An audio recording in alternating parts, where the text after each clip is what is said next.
Hello, everyone, and welcome to the 411 Ground and Pound Radio Show, your weekly look into the wide, wacky, wonderful world of mixed martial arts. I'm Robert Winfrey. I'm your host for this show. We got a big show lined up today out of necessity more than anything else, as next Sunday we have the UFC on ESPN, just straight up on ESPN. But that is a Sunday card. I believe there's still college basketball going on that gets preferential treatment. And bear in mind, I'm not a big fan, but that's a much more lucrative property. So next Sunday there will not be a show. So instead we get to double preview. We have the ESPN 1 card, and we'll also preview, such as it is right now, UFC Fight Night 145. This would be otherwise known as UFC on ESPN Plus 3. I mean, look, I know I'm not supposed to be judgmental about polyamory, but come on, guys. We'll also have a review of last night, UFC 234, and the heartbreak associated with it. And some of the news that came out this last week. Wanderlei Silva has some health issues that he's kind of talked about. We have some drama brewing around Stipe Miocic. Joanna Jedrzejczyk apparently wants to go back to strawweight. So, again, the usual stuff here. Back with me for the first time in a couple of weeks because of, look, we just had scheduling issues. But Jeff Harris is back here, so it's not just me talking to myself. I'm sure you're all elated. Jeff, it's nice to have you back on the show. How you doing? Everyone support your local Girl Scout troops and buy some Girl Scout cookies. I'm having some trefoils right now, and they're really good. Munch. How dare you assume their genders, sir? Sorry, I don't want to go into that. They're the Girl Scouts, okay? Come on. Yeah, now there's girls in the Boy Scouts, and the Girl Scouts are suing the Boy Scouts. They're not actually the Boy Scouts anymore. I don't support that. But I mean, you know. They're not actually the Boy Scouts anymore. They did change their name. Oh, no. Anyway. All right. I don't want to get into a gender. I mean, I'm just saying, support your Girl Scouts. Listen. If the Boy Scouts sold good cookies like this, I would buy from them, but they don't. The Girl Scouts do, and I'm enjoying, and they still do, and I'm enjoying the Girl Scouts of America Trefoils Girl Scout cookies. So, Support your local Girl Scouts and buy some good cookies. The s'mores are also very good. So everyone likes the Thin Mints, but they make other good cookies besides the Thin Mints. The s'mores are good too. Good. Yeah, my family is big on the Samoas. Those are the coconut ones, right? Yeah. I'm not big on coconut, but those do look good. If you like coconut, you'll like them. I'm not big on coconut either. All right. Last night, we're going to start with the loss of the main event, hours before the event started. And then we'll move into the fights proper. But I would like some sort of tally sheet of how often this has happened because I feel like this has happened a lot in the last 4 years at UFC cards. This was the 4th main or co-main event change this year for UFC events. It's February. You're telling me. Anyway, I feel like if we looked at since 2014. And I think 2014 was a really horrible year for injuries. It was. And it's been insane. And I would put it at 72 hours before, the week of the fight. Let's say the week of the fight. Like Renan Barão knocking himself out the day of weigh-ins for the first time, or no, the second time he was supposed to fight Dillashaw, I think. Yep. Right? For the rematch. And he ended up fighting Joe Soto. So just crazy. And then John Jones getting pulled out of UFC 200. And that was 2016, I want to say. UFC 200? That was... Yeah. I will find that out. UFC 200 was 2000... Yeah, 16. July 9th of 16. Yeah, it's a thing. In this instance, a couple of hours before the doors were supposed to open, I believe 2 or 3 hours before the first prelim was supposed to start, News breaks that Robert Whittaker has to withdraw from the main event. He had a hernia that required surgery and couldn't fight. So we lost the main event of him and Kelvin Gastelum. I thought we were home free. Everyone. No. You're not free. You're not safe until the cage door closes. I mean, crazy. Oh, this was. So I mean, because I thought really thought if there was anyone who was going to be a problem, it was Gastelum. Especially after the photos started circulating of the staph infection he had going on. Now, my instincts served me right because he did have staph. Yes. Like, that wasn't, like, it wasn't just, this isn't just speculation. Something was wrong with him. And he did have staph. Now, look, you can fight with staph infection. Fighters have done it before. But it's a little iffy. You know what I mean? It's really sketchy. I don't know enough about the. I mean, look, passing a staph infection is difficult. You won't get it from like shaking hands with someone. But if you're fighting with them, and there's clinching and wrestling and all that physical contact and sweat and et cetera, et cetera, et cetera. That's how those things get spread around. Well, look, Luke Rockhold apparently, like, he fought Chris Weidman either with staph or was recovering from staph, and the commission, he says the commission was aware of it and knew about it. So, again, like, and part of this is, what. So it's not absolute, but it is a little, it is sketchy, as you would say. Oh, yeah. I mean, and in fairness, we've seen worse cases of staph compete in the cage than Kelvin Gastelum had based on all the available evidence last night. I mean, two of the worst ones I recall ever seeing. You had Kevin Lee against Tony Ferguson. And then bit of an obscure one, but Keith Jardine and Matt Hamill. I think it was Matt that had just a horrible staph infection. Like one of the sores on his back opened up during the fight. So it happens. What was the other one? Koscheck and Sanchez. Diego Sanchez had a really gnarly staph infection for that fight, apparently. So it does happen. I don't like it personally, but really all you need to do is if you're a fighter and you wind up fighting someone with staph and you contract it, is just sue the crap out of the commission. And I thought it was amusing that Ariel Helwani actually brought up stripping Robert Whittaker of the belt. Now, he prefaced it by saying how cold and callous this is, but then actually went on to have a lengthy discussion about it. Well, I was so pissed when I heard about when this news broke about this fight, because that doesn't happen to me very often. I mean, we've all seen it. We've seen fights fall out like this, literally hours before an event. It happens. I'm largely inured to it, and a lot of the time it happens to fights that I don't care about. And then this, I got trolled too by just the universe. I was so pissed when I heard about this. I got up. I wound up this fight card is dead to me. Yeah, you said. I did. I said it's basically dead to me, and I stand by that. Fair. I mean, it's fair, but I mean, kind of extreme. What really kind of killed me, and this is just totally random. I got up. I was pacing around, trying to process. I yelled into a pillow. I walked by another room, had a TV on, and one of my dogs was just kind of laying in there. So I figured, you know what? I'll go in. I'll pet the dog. I'll feel a little better. Okay.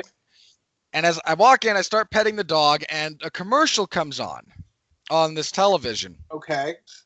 And it's for it's one of those have you been a victim of a law firm's advertisement, have you or a loved one been diagnosed with mesothelioma? Okay. If so, call the law offices of Sucker and Dick and we'll get you part of a payout. Right. In this instance, it was, have you had, I kid you not, the thing that came up on the screen was, have you had a hernia operation in the last 4 years? That's pretty cool. I wanted to throw something at the screen. That is That's very funny. That's ironic. It is. Oh God, I was pissed, and then I laughed at it because clearly God is mocking me at this point.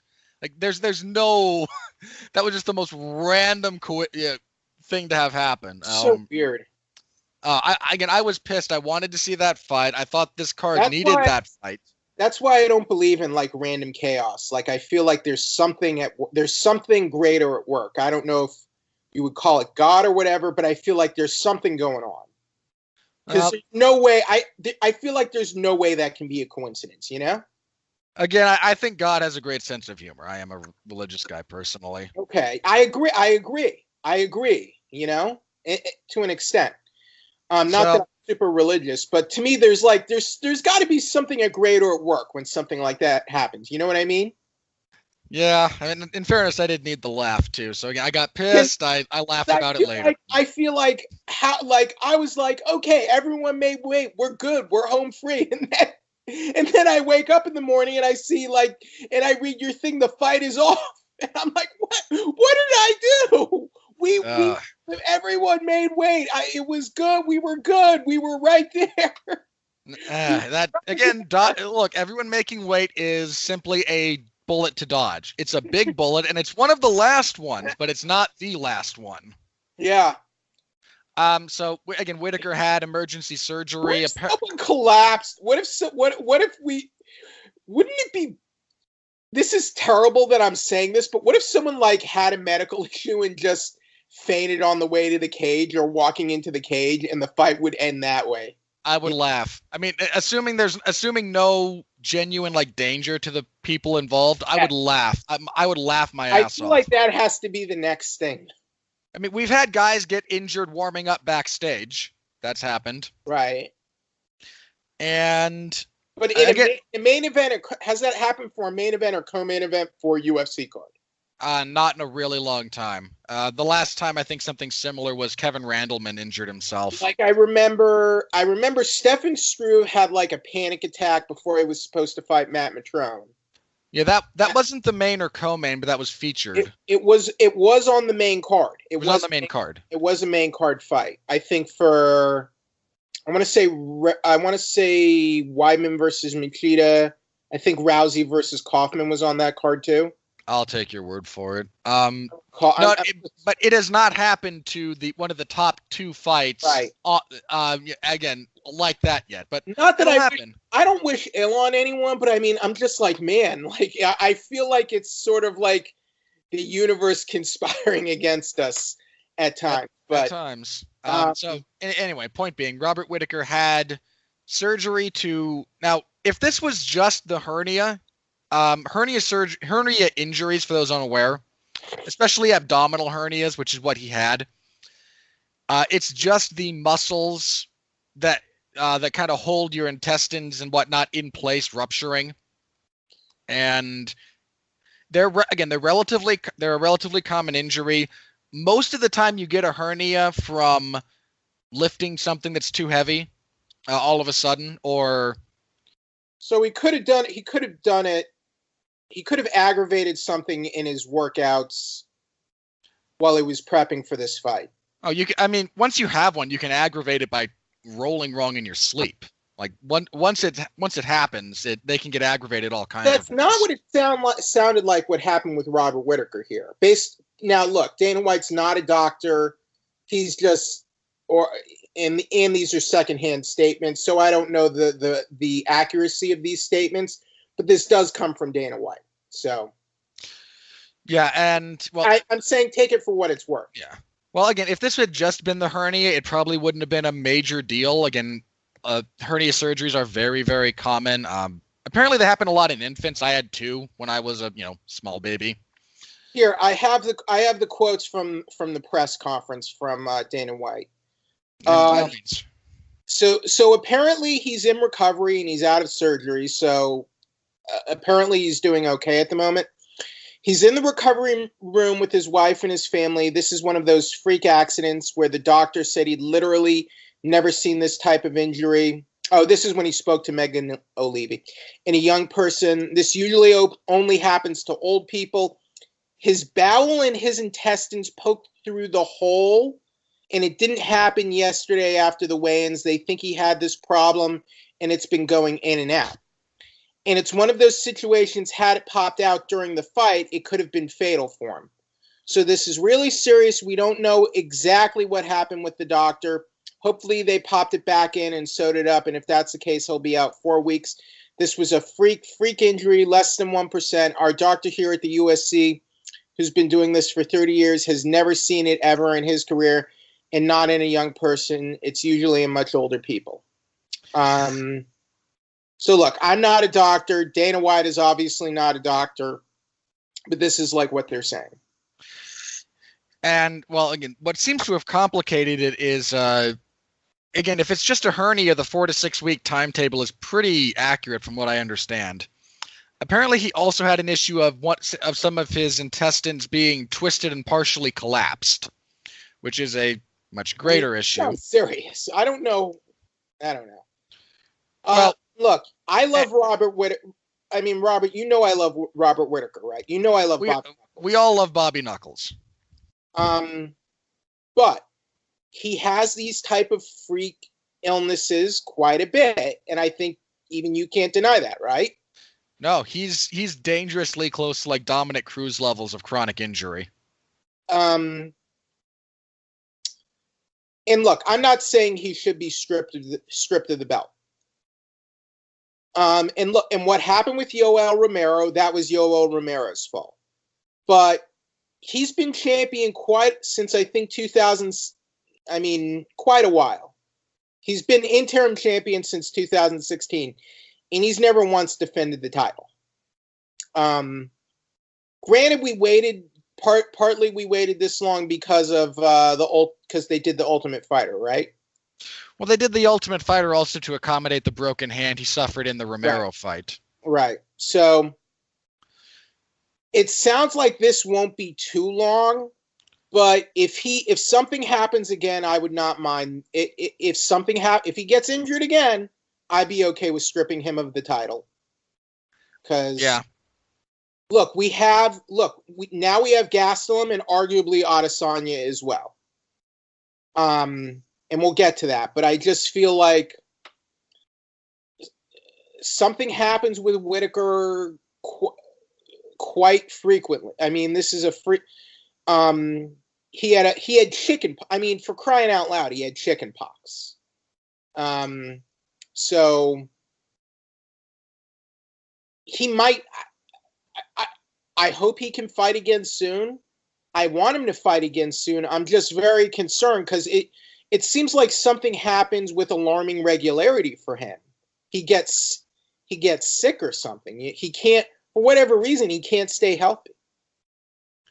Yeah, he's got a very unfortunate pattern developing of having some kind of health issues, and it sucks because he's so great to watch fight. But I mean, Cain Velasquez had similar things, and quite frankly, I think Cain Velasquez should have been stripped of the title long before he lost the belt. Ended up losing it to Verdun. Personally. Yeah, I mean, again, like the Dominic Cruz comparison at this point is not unfair. Now, something else about this situation, and some of this is not, let me be very clear, not all of this is on Robert Whittaker. Some of it is, some of it isn't. But the last middleweight title fight in the UFC was Bisping versus GSP.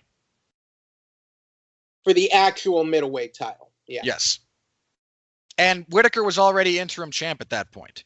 Right. So that was the last time a middleweight title of any kind was contested in the UFC. Now, again, I'm not going to hold all of that on Whittaker because Romero missed weight, and that's entirely on Romero. Like, that's all on him, man. That's not Whittaker's fault that the belt wasn't on the line there. Now, after Ariel Helwani said how cold and callous this all was to talk about and brought it up anyway, Brett Okamoto says it won't happen in the UFC because the UFC likes the freedom to deal with these matters on a case-by-case basis, and they don't want to have a set rule about title stripping or like a 365-day rule or anything like that. The UFC does like that flexibility, I think, and in fairness, at times it is of benefit to them. At other times it's of pretty significant detriment. I just feel like in the cases of Velasquez and Cruz, it was not handled well. No, I agree.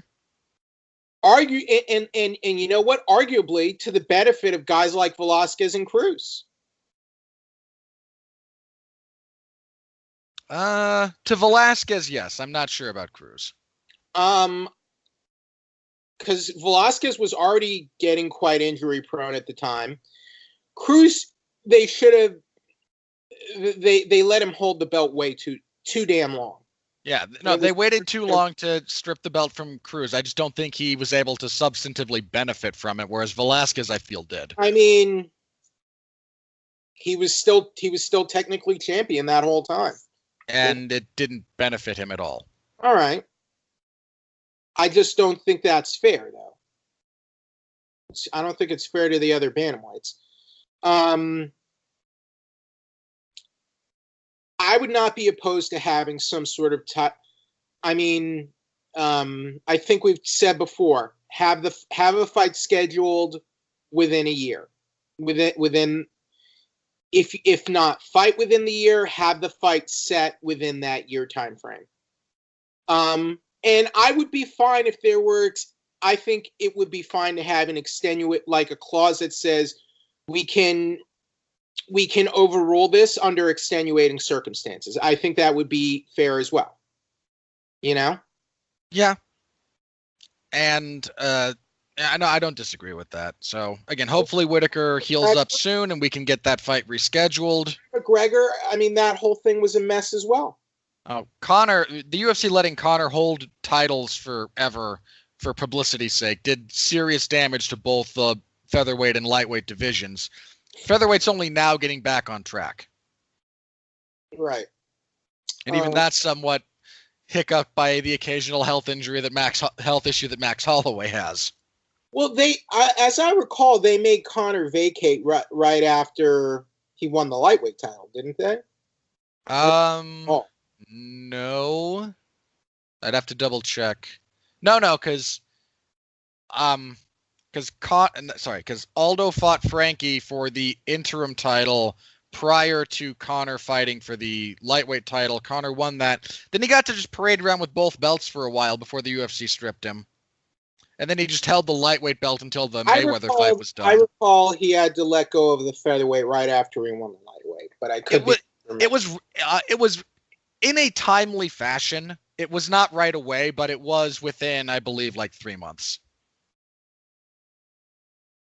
So it was. It was a wait because he won. When did he win the featherweight title? Was it 2015? It was late 2015. I believe so.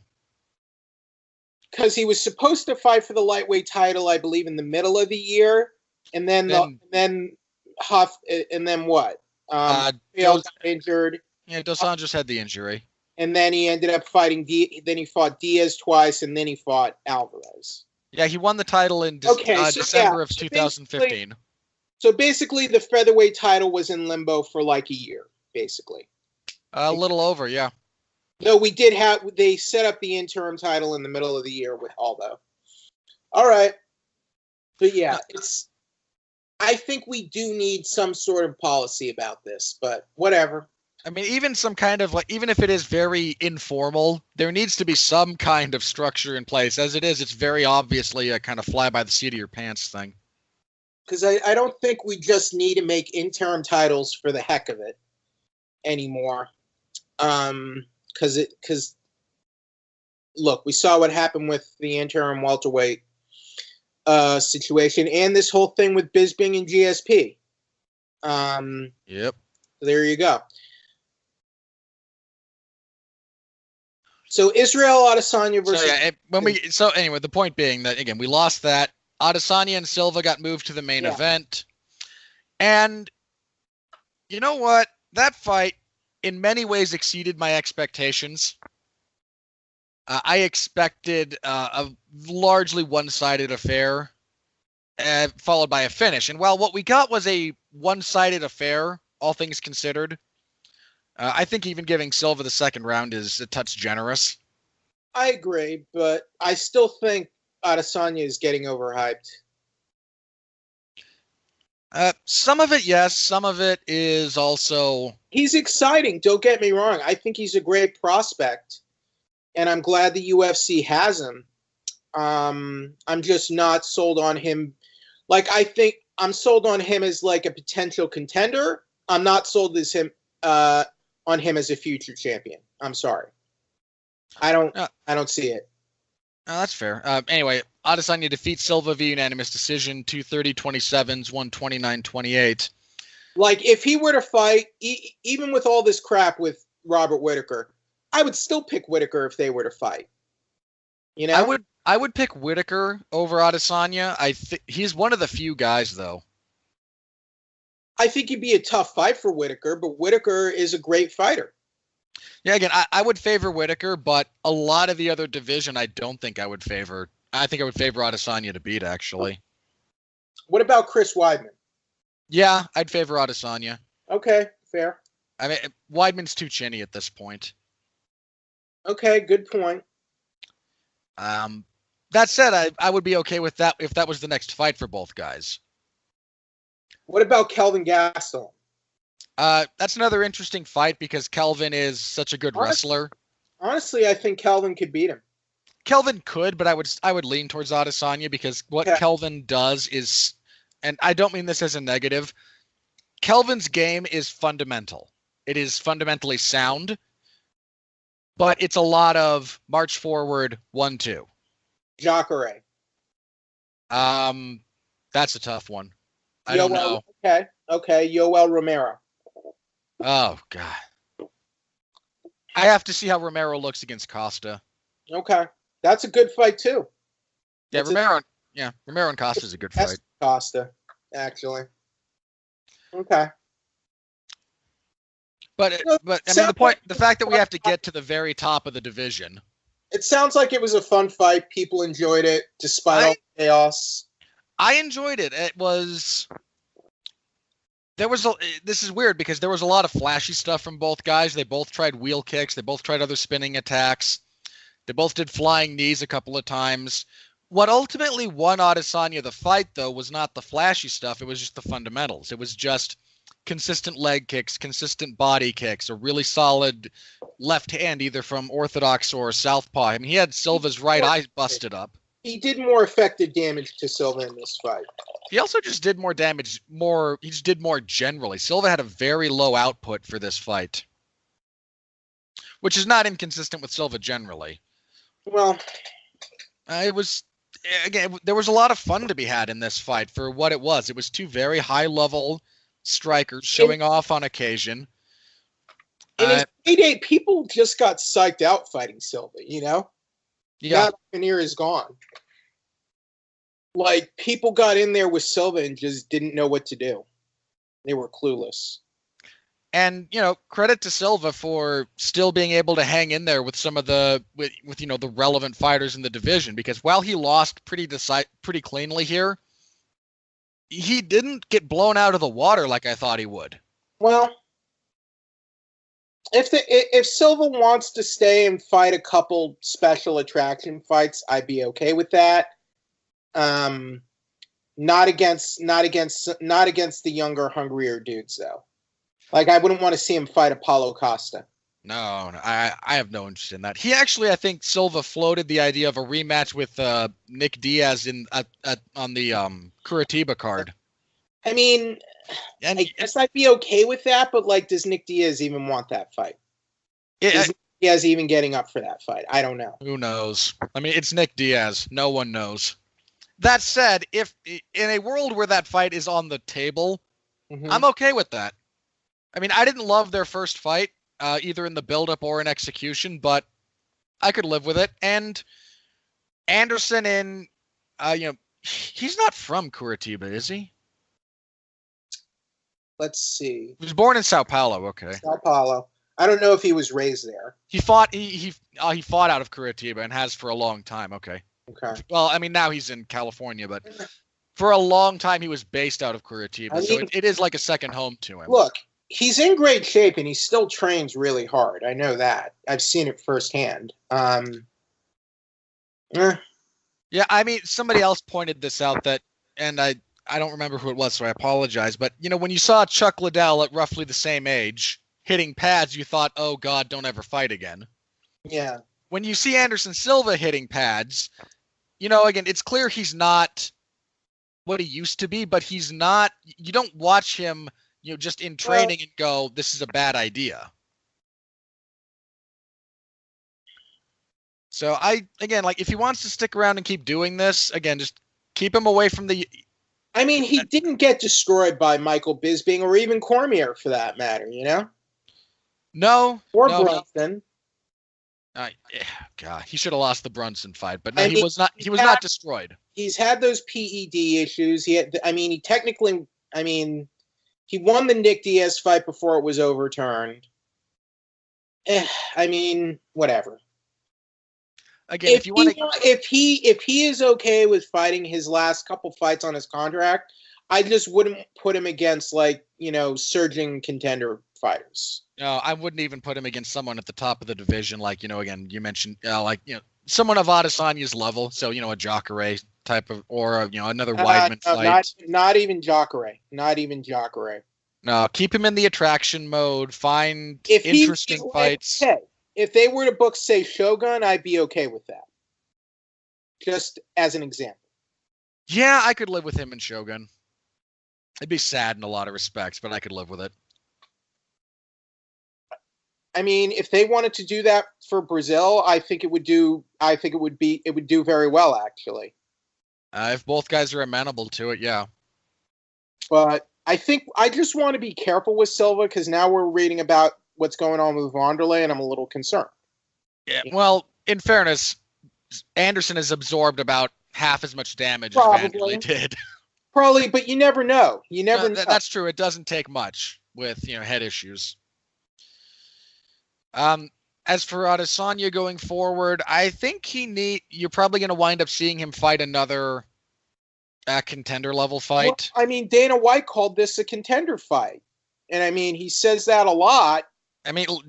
Look, if it wasn't in writing, it doesn't mean anything. All right. Well, as far as the UFC goes. Based on what Adesanya said, he did get something in writing. But if he were to fight again, I wouldn't be opposed to him fighting Chris Weidman. No, Weidman would be an interesting one. Again, there's a few other guys kind of near the top that you could match him up with. Or the winner of Costa versus Romero. Yeah. And some of that will also depend on what happens coming out of a theoretical Whitaker-Gastelum fight. Assuming that does in fact get rebooked. We need time to wait to see how Whitaker heals up, when it'll be ready to go. In all fairness, we could very easily be looking at a interim title fight between Adesanya and Gastelum. We could be because as much as I love Bobby Knuckles, Robert, he could slip on a banana peel in 4 to 6 weeks, and he'll need surgery because that's just kind of what happens with Bobby Knuckles at this point. And on the plus side, he does normally limit it to one per year. So if this is his one for the year, then he should be good for the rest of it. That would really suck, though, for him to finally get to this level, and he's just constantly snake bitten. It's hard to say he's not snake bitten at this point. Oh, he is. His career in a lot of respects. If you look at the Murderer's Row he had to go through just to get the interim title, while Bisping basically backs into the real one. And then gets 2 vanity fights. It's tough because he could go down as one of the greatest middleweights ever. It's just he's already the second best ever from where I sit. But then you have this thing with Romero, and he didn't get the title defense, and then you have he can't stay healthy. Yeah, it's big. It's a big thing. It is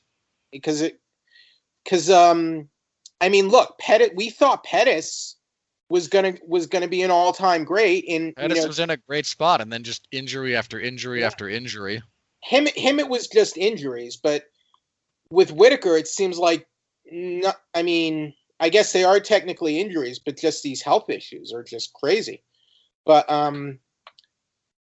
realistic. We have to consider Gastelum Adesanya could be the next fight. Yeah, it very well could be. I mean, we're not sure what's up with Weidman in the immediate future. Now, if that fight happens, I'm picking Gastelum. Gastelum and Adesanya. I got Gastelum in that fight. Again, I would still lean Adesanya, but Okay. That's a good fight. That's a really good fight. Okay, so co-main event here, we had the rest of this Endo card Venata. is just not good. Quick hits for the rest of this. Yeah, let me read off and then just anything you want to talk about, because this was, I mean, look, we mentioned it for a while. This was a very top-heavy card, and we lost half of it. So we have Lando Venata defeating Marcos Rosa Mariano via Kimura in the first round. Mariano just had nothing on the ground once Venata took it there. I mean, on the feet it was relatively even, but Venata got the body lock, got the takedown, and then Mariano just did nothing right from his back. I mean, almost nothing. Ricky Simone scored a really big win over Ronnie Yaya via unanimous decision, 230-27 and 130-25. I had Simone 29-28. The first round you could maybe argue for Simone was 10-8. I don't know where you get 30-25. And frankly, I wasn't sold at all on Simone winning the second. I mean, the big knockdown, and I put that in heavy air quotes, was just a shoulder bump, whereas he got rocked pretty badly. But that was a pretty decent fight. Montana De La Rosa, done murdered. Nadia Kassem. Kassem just had nothing at all for De La Rosa anywhere in this fight. So good. Get De La Rosa some legitimate opposition here. This was a showcase. Jimmy Crute defeated Sam Alvey via TKO in the first round. Sam Alvey protested an early stoppage. Dana White didn't like the stoppage because Dana White is part Mario Yamasaki at this point. Dana's stance on these things is so stupid because it's either blatantly self-serving or just moronic. Devontae Smith defeated Dong Hyun Ma via TKO in the first round. Smith's that's a weird guy. But he's an affable guy. He's kind of funny and he can fight. So someone to maybe pay attention to. Shane Young defeated Austin Arnett via unanimous decision, 30-27 across the board. Not a very good fight. But Austin Arnett is just not very good generally. And Young struggled on occasion. Kai Kara-France defeated Raulian Paiva via split decision. 129-28 for Paiva, then 229-28 for Kara-France. Not a bad little fight.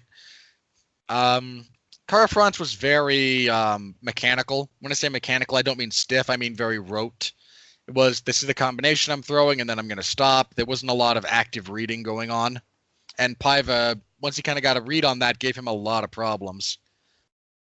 In your one-round craziness for the evening, Kyung-Ho Kong defeated Teruto Ishihara via technical submission off of a rear naked choke in the first round. That was a good fight. It was entertaining, at least. And those two came to brawl, and they had a pretty passable roadhouse fight for a little bit. They both got dropped. They both kind of got back up. Kong just better than Ishihara, and Ishihara he's been floundering lately anyway. Jalen Turner defeated Callan Potter via knockout in the first round. Turner's enormous for lightweight. He's like 6'2", 6'3", something like that. Huge guy for the division. His UFC debut was short notice up at welterweight against Vicente Luque, and Luque is a tough guy. So not bad. Again, really quick fight, less than a minute. And kicking everything off, Jonathan Martinez defeated Wuliji Burin via unanimous decision. 230-27 and 129-28. Burin has a good takedown, but his control on the ground is severely lacking. Martinez was able to sweep him pretty consistently. This was largely a lot of fighters in the UFC that are bottom half of the UFC, and it's pretty obvious when you compare top half UFC to bottom half UFC which fighters are where. But For as much crap as I gave this card on paper, in practice, it was about as good as it was ever going to be. And you can take that as praise, you can take it as a backhanded compliment, whatever. I believe it to be an accurate statement. It's just that losing that Gastelum-Whitaker fight was just it's a mood killer, It's a huge mood killer. And I don't think, especially for a card that is so reliant on, the top two fights. But the Australian fans went with it anyway. They were happy to get the fights. So, I guess good on them. Because the card, they did a good gate for this card. They did. It did 2.5 million, 15,000-ish. So they got a good, when they go to Australia, the fans show up no matter what, pretty much. So pretty much. And I think I think the fans were happy to get Adesanya and Silva on there. Adesanya, he was raised in New Zealand, right? Yes. So he's technically not Australian, but he's popular in that part of the world, at least. Yeah, there's a very close association just based on geographic proximity between those two. And Jimmy Crute, I imagine he's got a lot of potential. Wait, no, he's not. Where's Jim Crute? He's not Australian, right? He's Australian. Okay. There was someone else yeah. Crute's a pretty decent prospect, wouldn't you say? He's 2-0 in the UFC now, I seem to recall. Undefeated. He's undefeated. Yeah, 10-0 overall, 2-0 in the UFC. Weight is moving along right now. It's light heavyweight. We're getting a bit of turnover finally, so. It's not great. It's not as great as it was, but there's some movement there now. We have reached another stage where there might be a few heartbeats going on in there. Yeah. Because we've had this. We've had the false starts for the division before. Yeah. We're like, okay, no, it's dead. Wait, there's these 3 or 4 guys. Signs of life. There's some signs of life, and then 4 of them die, and then 3 of the 4 die. And so we're getting to another kind of signs of life thing where hopefully this one actually sparks a bit of resurgence instead of sputtering out. But yeah, we'll see. Yeah, we'll see here. So, do you have anything else from this card? Nope. All right. Again, thanks to everyone. At least the ESPN card is looking a lot better right now. Yeah. So again, thanks to those who did follow along with my coverage. I know this was not a very well hyped card, and then just took a dagger to the heart by losing the main event at the last minute. But to anyone who did read or live or after the fact, I always appreciate you guys. So thank you very much. Those who do comment on the live thread, such as it is, you guys do kind of keep me going when we hit those long stretches. Now, thankfully, we don't have the 15-minute plus stretches that we did on FS1, but I just want to let you guys know I do deeply appreciate you. All right, on to UFC on ESPN 1 next Sunday. That will be the 18th. On the 17th. 17th. God, excuse me. Yeah, 17th. A week from today. I was doing math from yesterday. This is not a bad card. There's relevant fighters on here. There's a few weird spots on there's a few bits of weirdness on this card, but largely this is solid. And the main event is just that Kane hasn't fought in so long. His last fight was UFC 200. It's been a while. Almost 3 years. Oh, pretty darn close to it, yeah. So your main event is Cain Velasquez versus Francis Ngannou. All the promotional material for this event has made it pretty clear that the UFC is pulling for Cain. We'll see. As for the fight itself, this should go to Cain based on a couple of different factors. He's fighting the modern day Czech Congo, so look what happened when Cain fought Czech Congo before. He got dropped badly 3 times in the first round. Yeah, and he won. Again, don't get me wrong, he came back to win, but that he doesn't have that same kind of breathing room with the power that Ngannou brings versus the power Czech Congo brings. Francis Ngannou has terrible cardio, terrible takedown defense, terrible wrestling. He's going to lose. There's no way Francis, as long as Cain is healthy and prepared, there's no way Francis can win this fight. Hang on. I don't disagree with you necessarily, but there are two ways in particular that Francis can win this fight, even if Cain is healthy and prepared. Cain's striking and defense have gotten way better. No. It's just that, yes, he has not fought. Well, hang on. What's your point of reference for better? Let me just... look Travis Brown. Yeah, I could outstrike Travis Brown. He kicked his head off, too. Yeah, he tried a wheel kick. It was very weird. But Travis Brown at that point was also a glorified punching bag. Dos Santos, Junior is one of the better MMA. He's one of the better MMA boxers out there. Yeah. Now, look, Cain's striking is not bad by any stretch of the imagination. He has 3, I think, really bad habits that are exploitable and have been exploited even in fights he's won. Yeah, which are? One is his head movement is very stiff and predictable. Okay. So, that's the case for a lot of MMA fighters. True. And I'm not, again, this is not to say he's bad, but he has very, very stiff and predictable head movement that's gotten him in trouble in the past. He also has a tendency to telegraph his takedowns. Okay. And that's in some respects what got him in trouble in the Verdum fight, that got him in trouble in the... Crap. I can't remember the fight now. Because he won the fight, but he had the... With Congo, it was more his pocket collapsing. But he just came in on a straight line. The Congo fight is another reason why I just feel like he's going to win. He's resilient, too.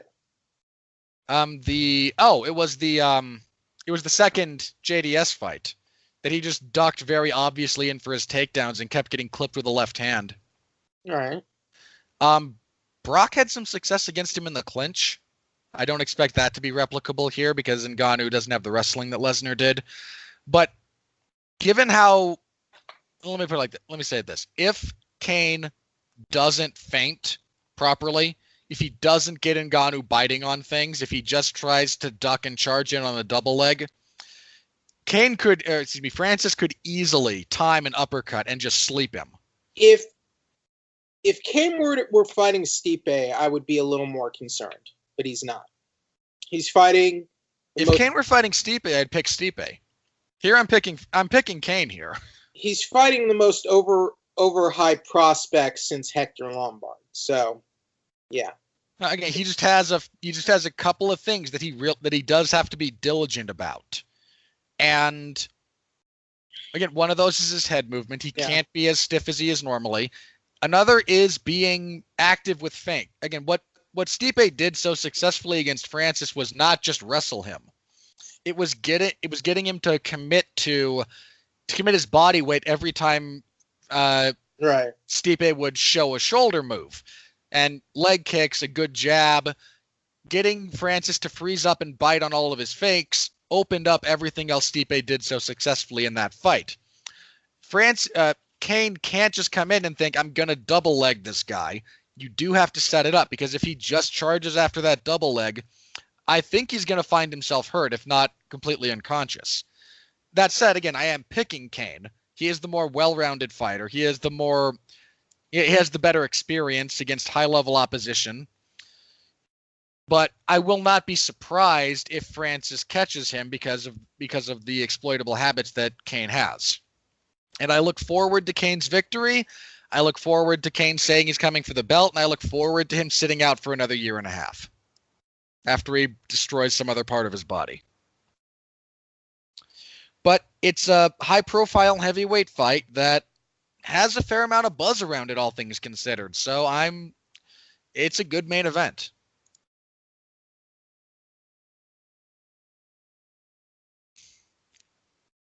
Let's see. Next up, this is the fight I'm actually looking forward to the most on this card. We have James Vick taking on Paul Felder. Vick, coming off the Gaethje loss, was his last fight, right? When Gaethje knocked him out? Yeah. Yep. This is a tough fight. Tough call for me right here. It is in a lot of respects because Vic is very good if he can keep things long. But he's a touch chinny. He's been hurt even in fights he's won. And Paul Felder is a stud. Felder has his own hiccups from time to time. He does.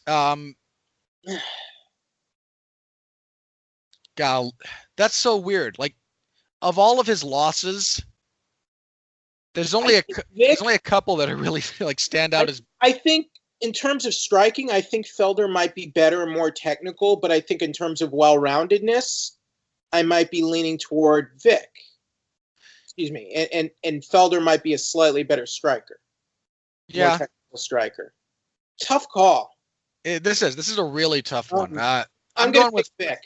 I got Felder here. I can see ways Felder can win because the Perry fight was at welterweight, and that was a split decision. I mean, it's not like he didn't, give Perry problems. He did. It's a good fight. It's a really good fight. No, this is a really good fight. If this doesn't if there's not a stoppage here, I think we're going to wind up wishing we had 2 more rounds of this fight. Fair. But now I think Felder's going to be able to close distance. I think he's going to probably make Vic's life a little bit miserable on the outside with leg kicks and then collapse the pocket, do kind of what, both Dariush and Gagey did to him and just, kind of crack him on the way in. But, Vic's both crafty and a really long guy, and that can make up a lot of ground. So I'm looking forward to this one. Again, this is the one I'm looking forward to the most on this entire card. We also have Courtney Casey and Cynthia Calvillo. She fought after the loss to Esparza. I didn't even know that. I totally missed her last fight. That was what, Botello? Yeah, it wasn't much of a fight, and she missed weight. What is going on with Calvillo? I don't know. If I had to guess, the chaos at Team Alpha Male is bleeding over into her performances. Is she Team Alpha Male? Yeah. Okay. Well, she's fighting at flyweight now. Do you think this will help her, or do you think Courtney Casey has more of an advantage at flyweight? They're at strawweight. Excuse me. Why am I? This is a strawweight fight? It's what it's listed as. Okay. There's another flyweight bout earlier in the evening, but. Okay. I'm sorry. I got confused. I mean, I don't. I'm leaning toward Calvillo here. I don't pick Courtney Casey to win almost ever. I mean, she's just so. She's 8-6. Yeah. And last win is a split decision over Angela Hill. Yep. I mean, there's elements of Courtney Casey's game that are good. I mean, she did beat Jessica Aguilar, so I guess that counts for something. Yeah, and I mean, she tapped out Randa Marcos. Like, she's not a bad fighter necessarily, but there's so much just kind of meh. She's 4-6 in the all of her losses are in the UFC. They are.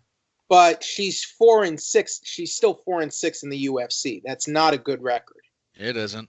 And Calvillo is, again, just slightly more proven. I'm picking Calvillo, but if she decides that she wants to strike with Courtney Casey, she'll be in for a rough night. Like, if she sticks to what she's good at, she should win this fight. Like, I think she did a lot of stupid stuff against Esparza. She did not. She threw that. She absolutely gift wrapped that fight and gave it to Esparza.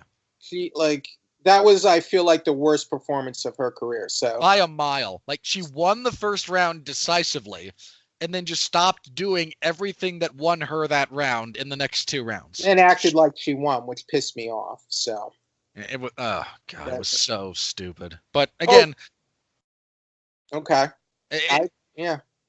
Again, I think there's some coaching issues at Team Alpha Male right now, and I think a lot of the fighters out of that camp are suffering for it.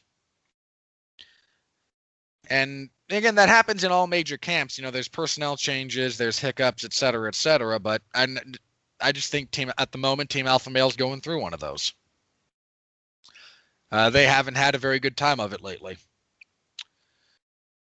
Next up, we have Alex Caceres and Kron Gracie. Wow, I do not care about this fight. I give Kron a fair amount of credit. He's not only an exceptional grappler, but he's actually put some effort into his MMA career instead of, I mean, he's a jiu-jitsu guy. That is his avenue to victory. But he's put some effort into not being, oh crap, if I can't get this stupid single leg, I have to pull guard. And he's fighting Alex Caceres, who's the weirdest fighter in the world in a lot of respects. I don't know what direction this is going to go. He's still in the UFC.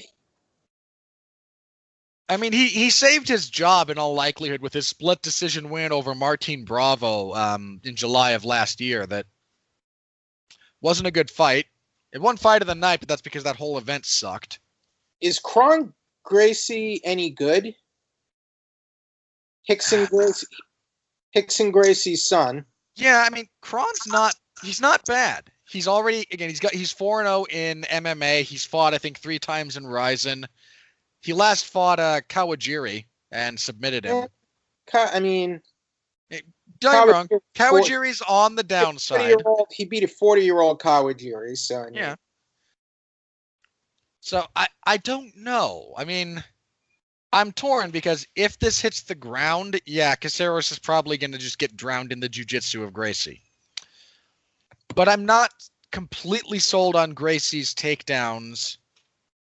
We haven't seen him in a cage either. I'm picking Bruce Leroy. I don't pick Caceres on principle at this point, so I'm picking Gracie. But okay, his UFC debut, and he's a grappler. So, I mean, this is one of those that, like, on paper, like when you think about it, just kind of flip a coin. If he because was fighting BJ Penn, I would pick Kron Gracie, but he's not. So, I mean, if we were fighting Artem Lobov, I'd pick Kron Gracie, but he's fighting Bruce Leroy, who's only marginally better than Artem Lobov. I mean, God, Caceres is such a weird guy because he goes on these.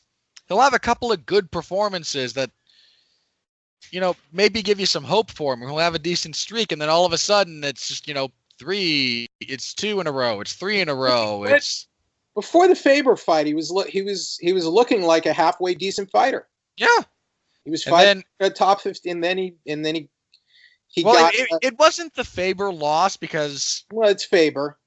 It was the follow-up. It was the loss to Kanahara that kind of made me go, really? Rivera. And then he rebounded all right. He beat Fullen and Miller, and then he had that stupid fight with Rodriguez, and then Jason Knight just kind of beat him up. He scraped by against Rolando D. Mm-hmm. Like I guess he's good enough to be in the UFC and fill up cards. I'll say that. I mean, if he is, he's barely able to. That is his role, but he's such a weird guy. He's almost like analysis proof. Because there's such wild variance in. He's an awkward fighter. He can be a very awkward fighter, you know. Yeah, and again, I just don't pick him on principle, but here's why I'm rooting for Alex Caceres. He's the only fighter in the UFC who came out to Cowboy Bebop music.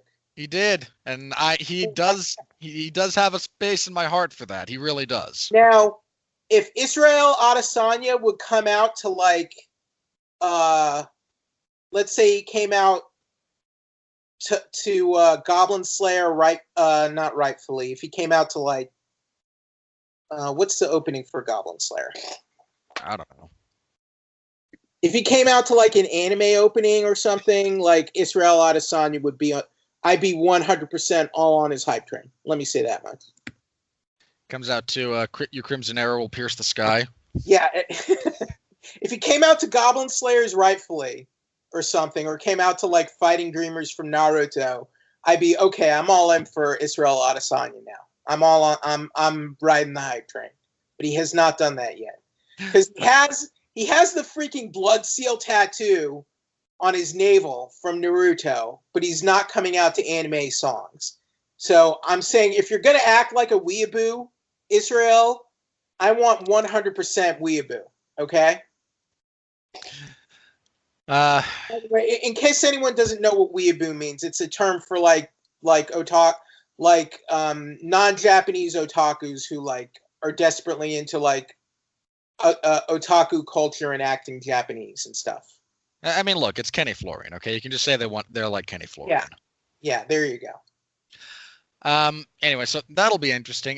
We have the aforementioned Vicente Luque and Brian Barberena fighting. This is a surprisingly good fight. I like Barberena, but he's too inconsistent, you know? Barberena beat Jake Ellenberger, which means nothing in 2018. Sage Northcutt. Which also means very little. Warley Alves. That was a good win.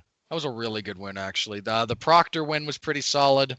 Lost to Colby Covington.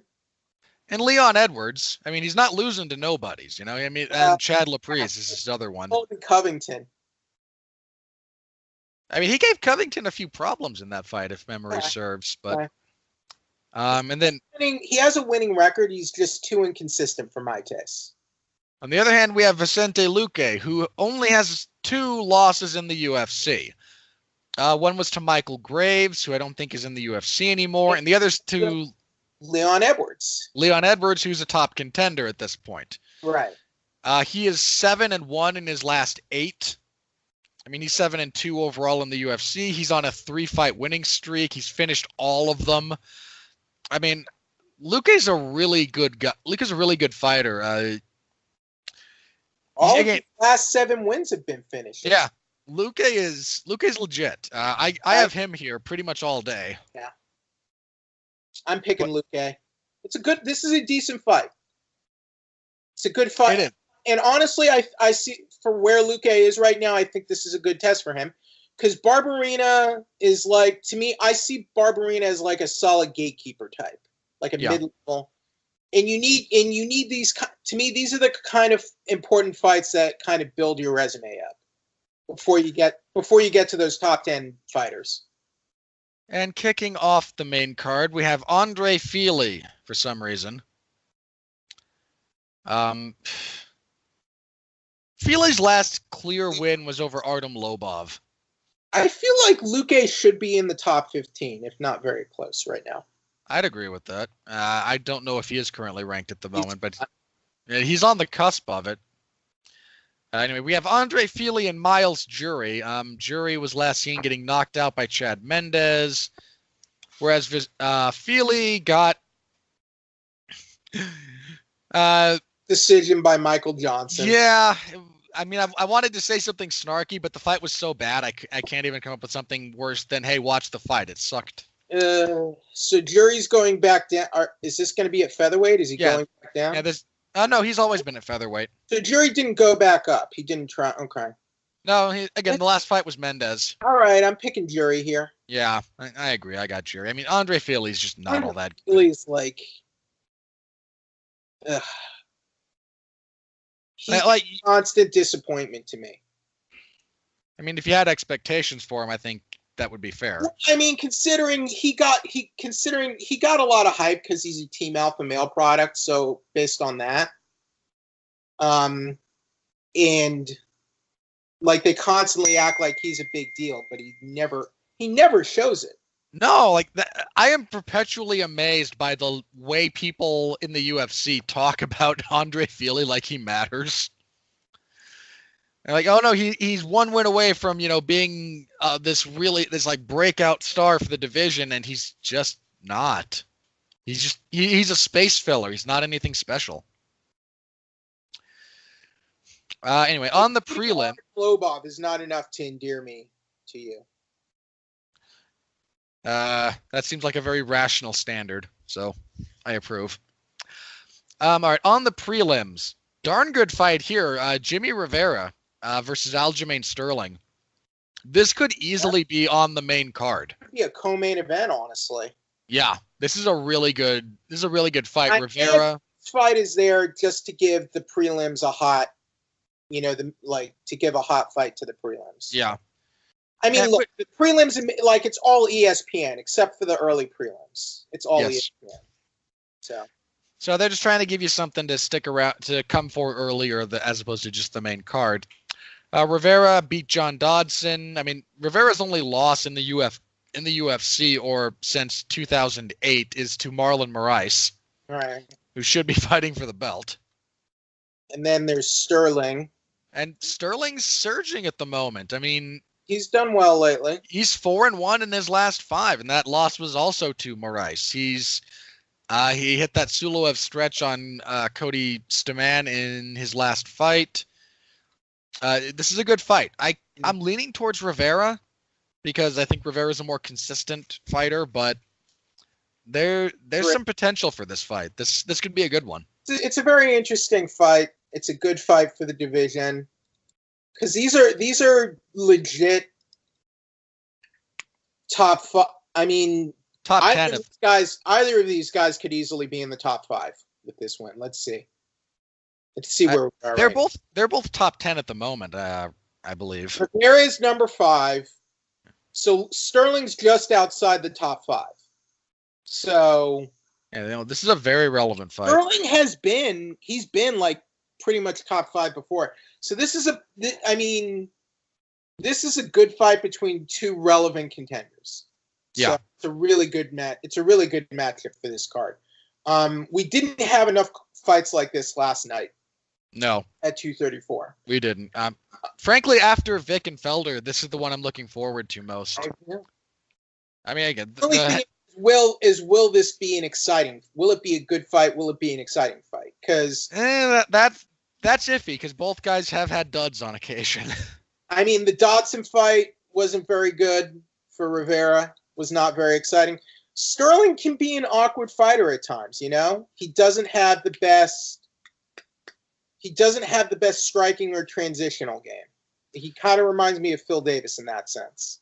Yeah, that's that's generally fair. I mean, his striking is better than Davis's, but grappling. The general point, he's grappling reliant. Better, but he's mainly a grappler submission artist. So yeah, that's kind of why I like Rivera. But it's a damn good fight. I like the matchup. We also have Benito Lopez and Manny Bermudez, who I know have fought for the UFC a few times, but for the life of me, I can't remember too much more about them than that. So not Dennis Bermudez, Manny Bermudez. I know.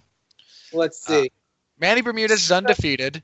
He's 13-0. He beat Albert Morales and Davey Grant both by submission. Okay, no, I remember that guy. Okay. So he's 13-0. So he's a decent prospect. And Lopez. Oh, I remember. This is two-tone hair guy with the stupid chest tattoo. He's 9-0. He also beat Albert Morales. And Steven Peterson on the Contender Series.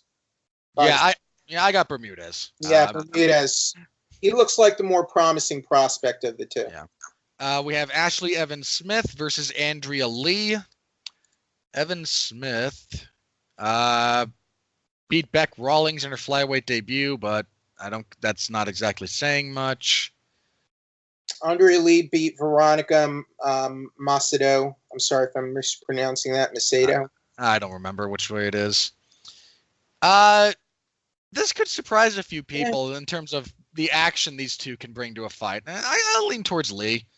Man, Nick Lentz is fighting. Nick Lentz and Scott Holtzman. Yeah. Lentz has been in the UFC over 9 years, since 2009. Yeah, crazy longevity. I hope you like fence wrestling, because these two are going to bring a lot of that. Lentz knocked out Gray Maynard in his last fight. Scott Holtzman here.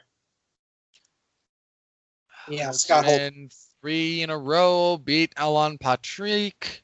Daryl Horcher, Michael McBride. Yeah, Holtzman. Is this hot sauce? Lentz is a wrestler. He's not that good. He's not, but he's a mid-level journeyman. But depending on what you try to bring to him, he can cause a lot of problems. And I'm trying to remember if I... Oh, no, this is hot sauce. Yeah, Scott Hot Sauce Holtzman. I'm actually going to pick Lentz here. I'm probably going to regret that, but And then on ESPN Plus, we have How the Mighty Have Fallen, and I mean that for both of these gentlemen. We have Renan Barão and Luke Sanders. Barão's on a 3-fight losing streak, and he is 1-5 in his last 6. On the other side of things, we have Luke Sanders, who I had some hopes for after the fight against Yuri Alcantara, despite losing it, but is just 1-3 in his last 4, and was last seen being heel hooked by Ronnie Yaya. Does Renan Barão keep his job?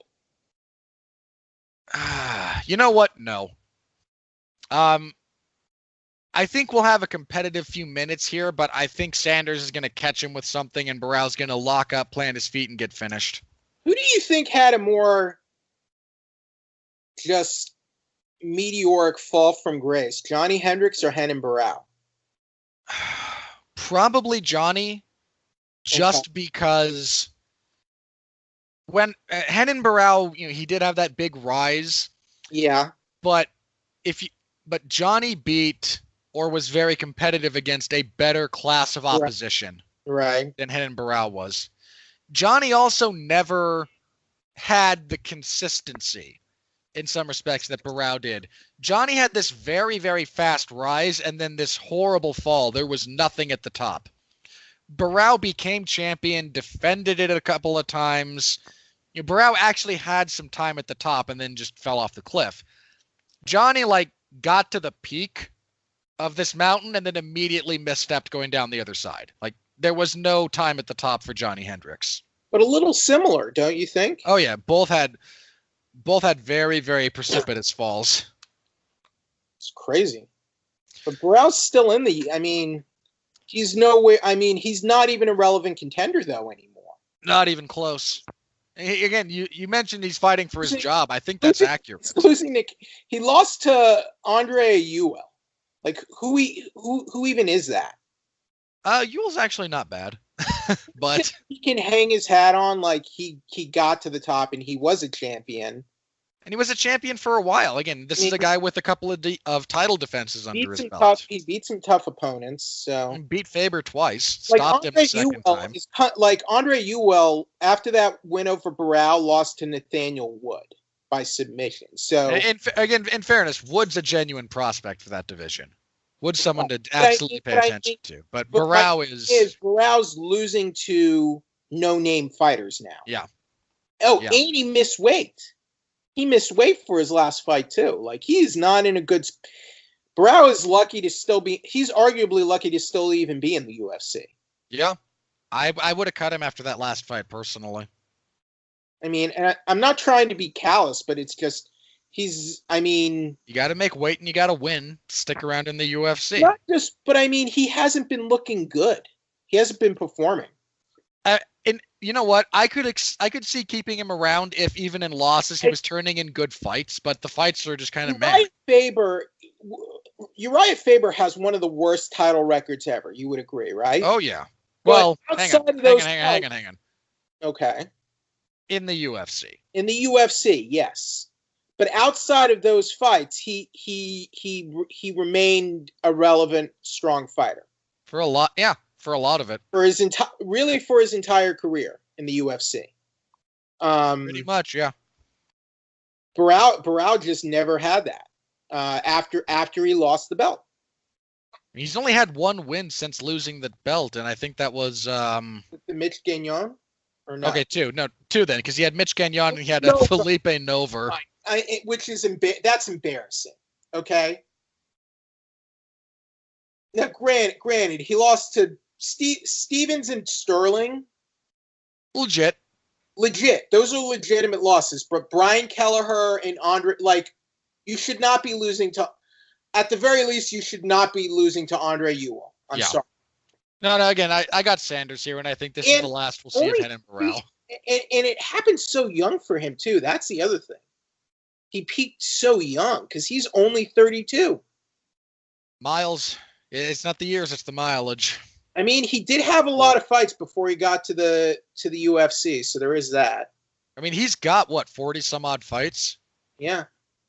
Let's see.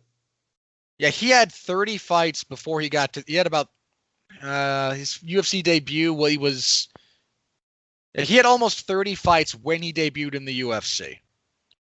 So he has 42 fights now. And that's since 2005. So over the course of 13 years or so, 40 fights. Right. That's a lot. Yeah. I mean, and it's not just the fighting, it's the training and the training camps. Yep. Yeah, that guy rode it until the wheels fell off, but the wheels have fallen off. Right. We also have, let's see, Jessica Penne and Jody Escabel. My girl Alexandra Albu's finally fighting again. This is her first fight in almost 2 years. Yeah. But she's undefeated. She's undefeated in the UFC. She's 3-0, I think. 3-0, 2-0 in the UFC though. Let me think. Penne's on a 3-fight losing streak. Escabel and Penne, that's probably just gonna suck. Albu is fighting Emily Whitmire. Whitmire was on that A Season of Tough. And then lost to Jillian Robertson on the finale. Yeah, that was it. She's 1-1 in the UFC, 3-2 overall.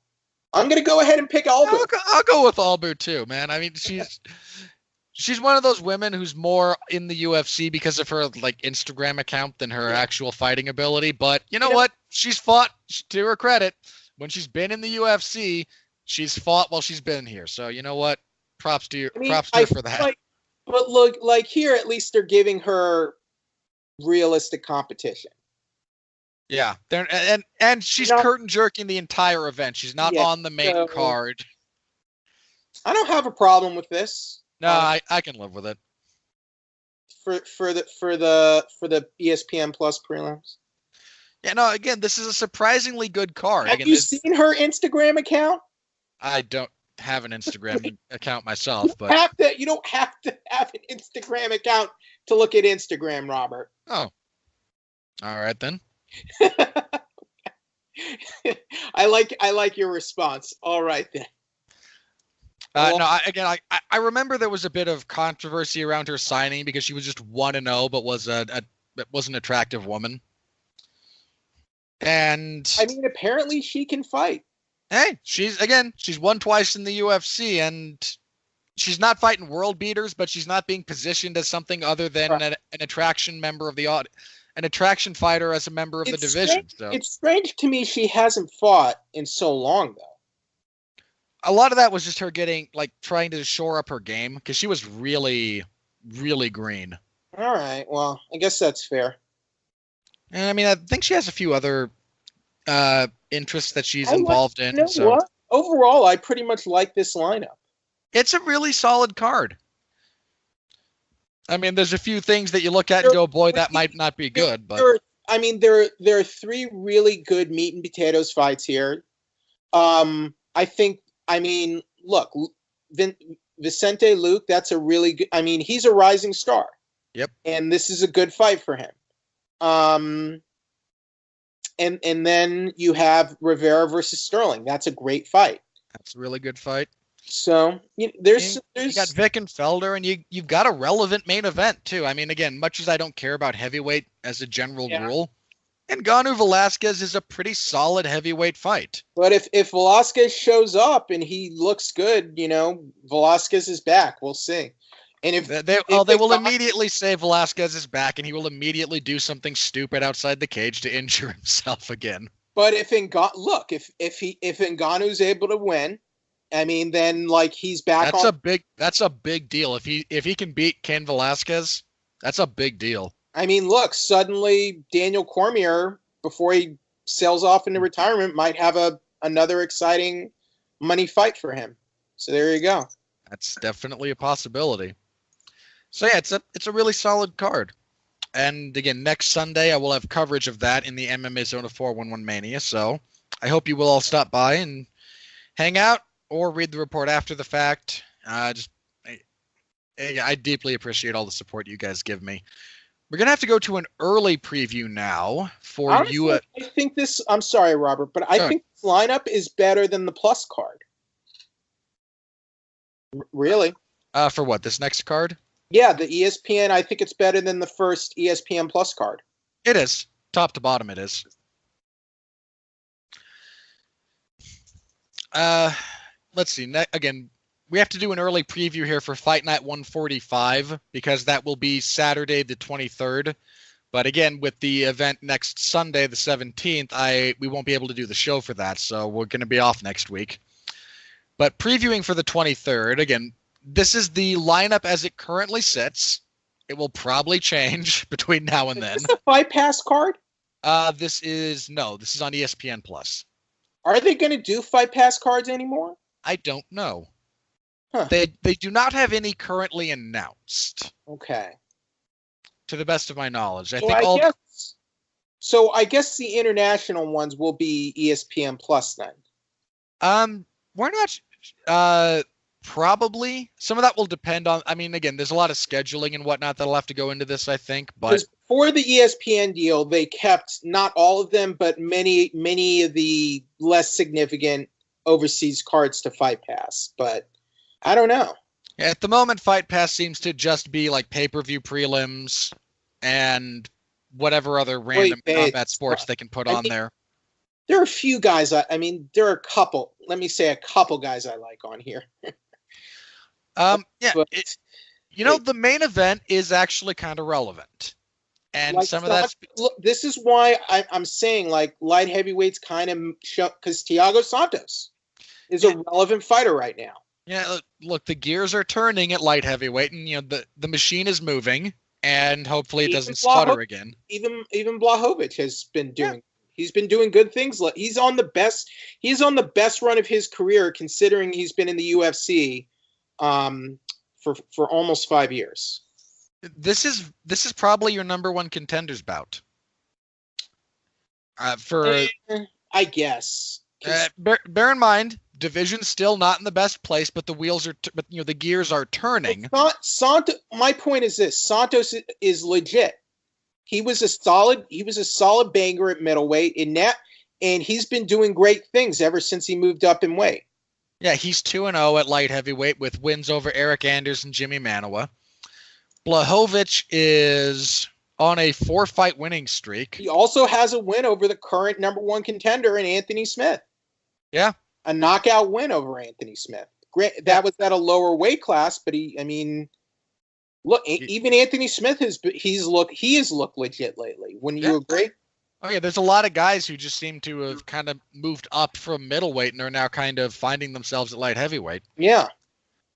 Blachowicz is on again a 4-fight winning streak with wins over Devin Clark, Jared Cannonier, Jimmy Manuwa, and Nikita Krylov. This is a really good fight, all things considered, and I'm leaning towards Thiago Santos. I don't know. Is it a main event? Is it main event worthy? I guess. Considering Blachowicz is not exactly native, but kind of native. Remember, they are in Prague for this. Okay. And Blachowicz is Polish. Two totally different countries. They're right next to each other. Okay, neighboring countries. It's still different countries. Yeah, different countries, but different countries and parts of Europe are like different states in the U.S. I like Santos here. I do too. But that fight's got a little bit of potential to it. Santos's knockout power is underrated. He has devastating knockout power. Oh yeah, and he's a really good diverse striker. He's not just a puncher. He's got good kicks and he's got good elbows. Again, he and Jimmy Manuwa had a pretty crazy fight for as long as it lasted. They both hit each other with the kitchen sink. We also have Stefan Struve for some reason.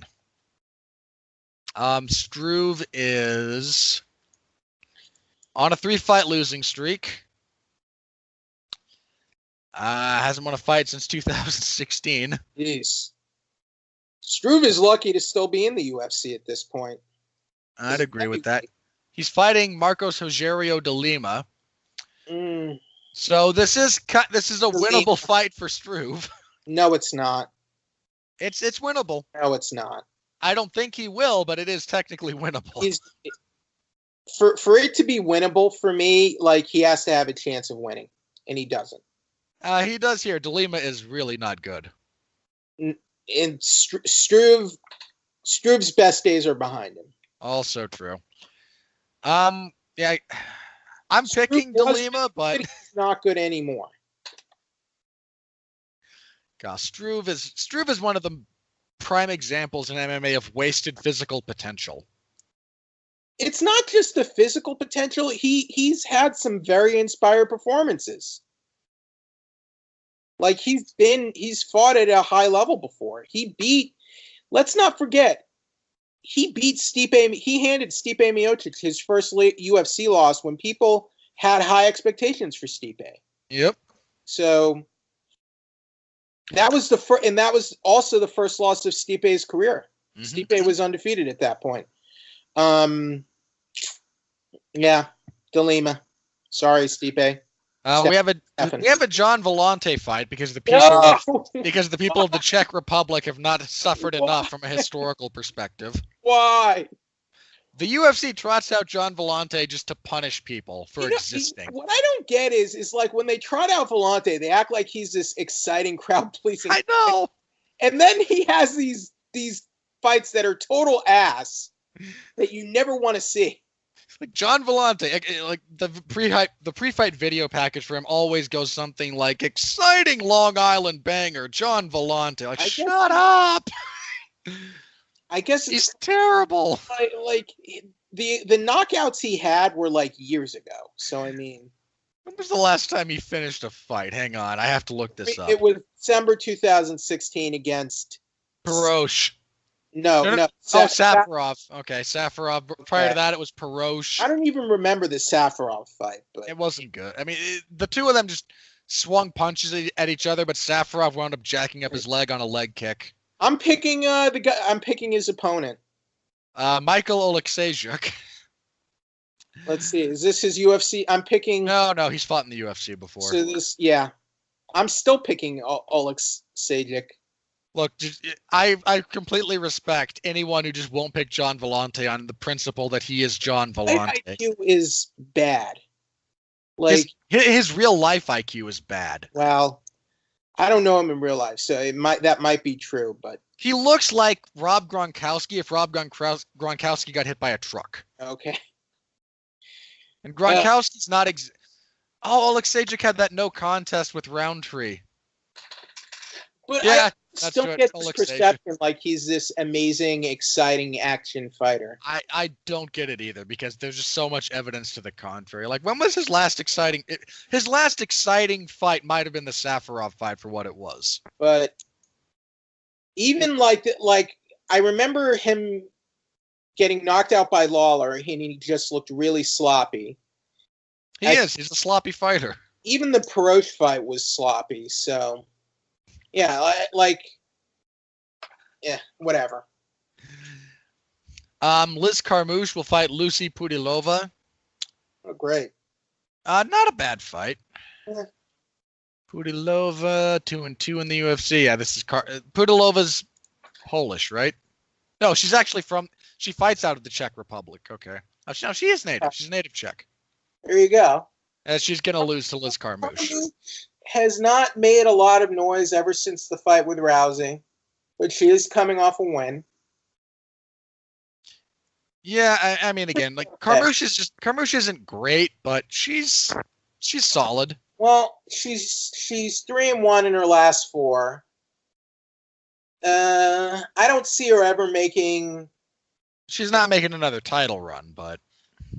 I mean, she kind of, let's be honest, she kind of lucked into the first Ronda fight anyway. A little bit, yeah. And she was available, and I guess she was was she undefeated? No, but she had a good win streak going into that. Yeah, she had a couple decent wins before that fight, so she said yes. So there you go. And let's be honest, they wanted to give Ronda someone she would probably finish, too. Yeah, there was a bit of that. Okay, so John Dodson and Peter Yan. This is my fight for this whole card. This is actually a decent matchup. Good. This is a good fight. I am on the Peter Yan hype train, and I have been for a little bit now. He's looked good so far, and he's fighting this is a tough opponent. Yeah, this is a big step up for him. I mean, I like Douglas Silva de Andrade, but John Dodson is a bigger name. Dodson's also very inconsistent.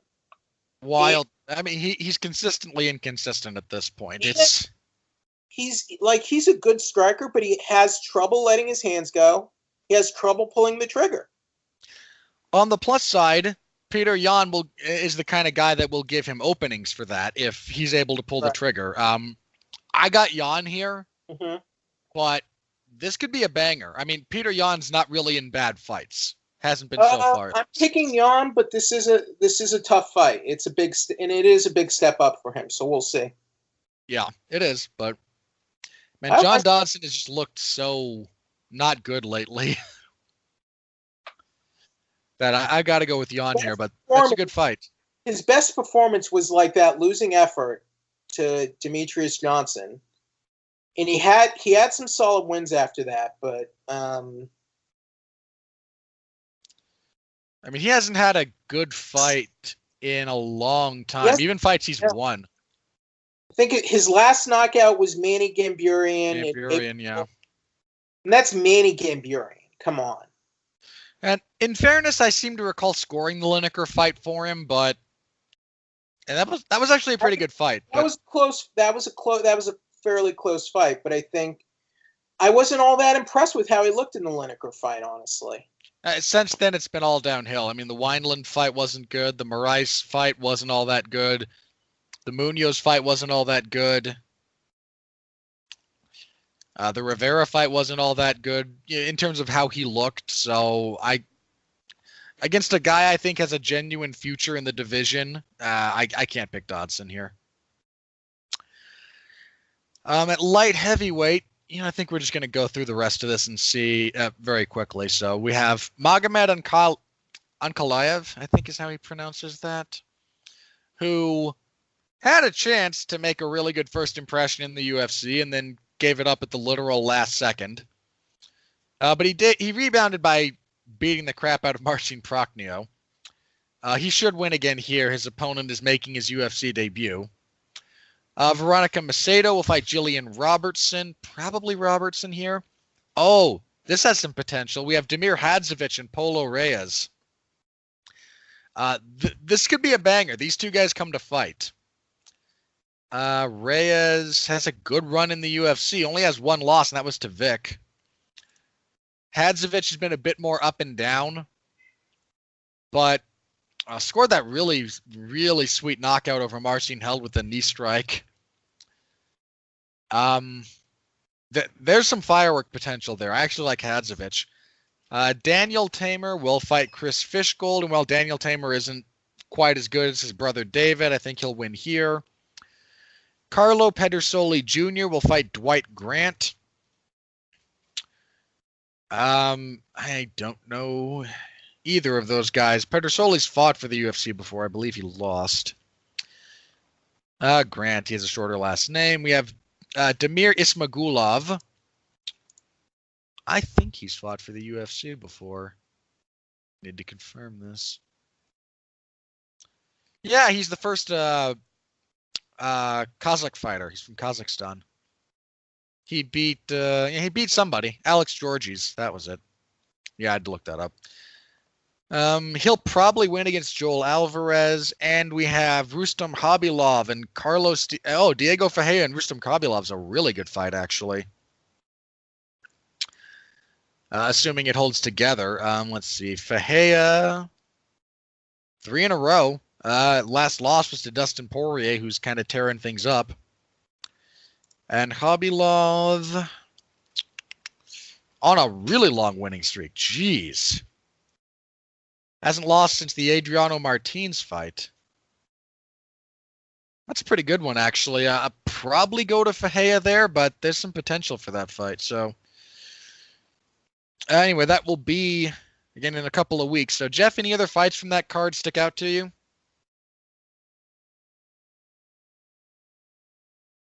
No. All right. That will be in a couple of weeks, and the card will probably change a few times between now and then. Fights will fall through, new fights will be added. The whole event will be canceled for some reason. I don't know. this sport is crazy like that. But I will have coverage of it that on Saturday, the 23rd of February. So stop by, as always. Say hello. It's always appreciated. All right. That will bring us to news of the week. Let's start with Wanderlei Silva and the interview he gave that has a few people concerned about him. Wanderlei Silva, MMA legend, longtime Pride champion, apparently attended a seminar on the effects of what happens to people who have suffered a lot of head trauma, and said he had something like 5 out of the 6 symptoms that were listed,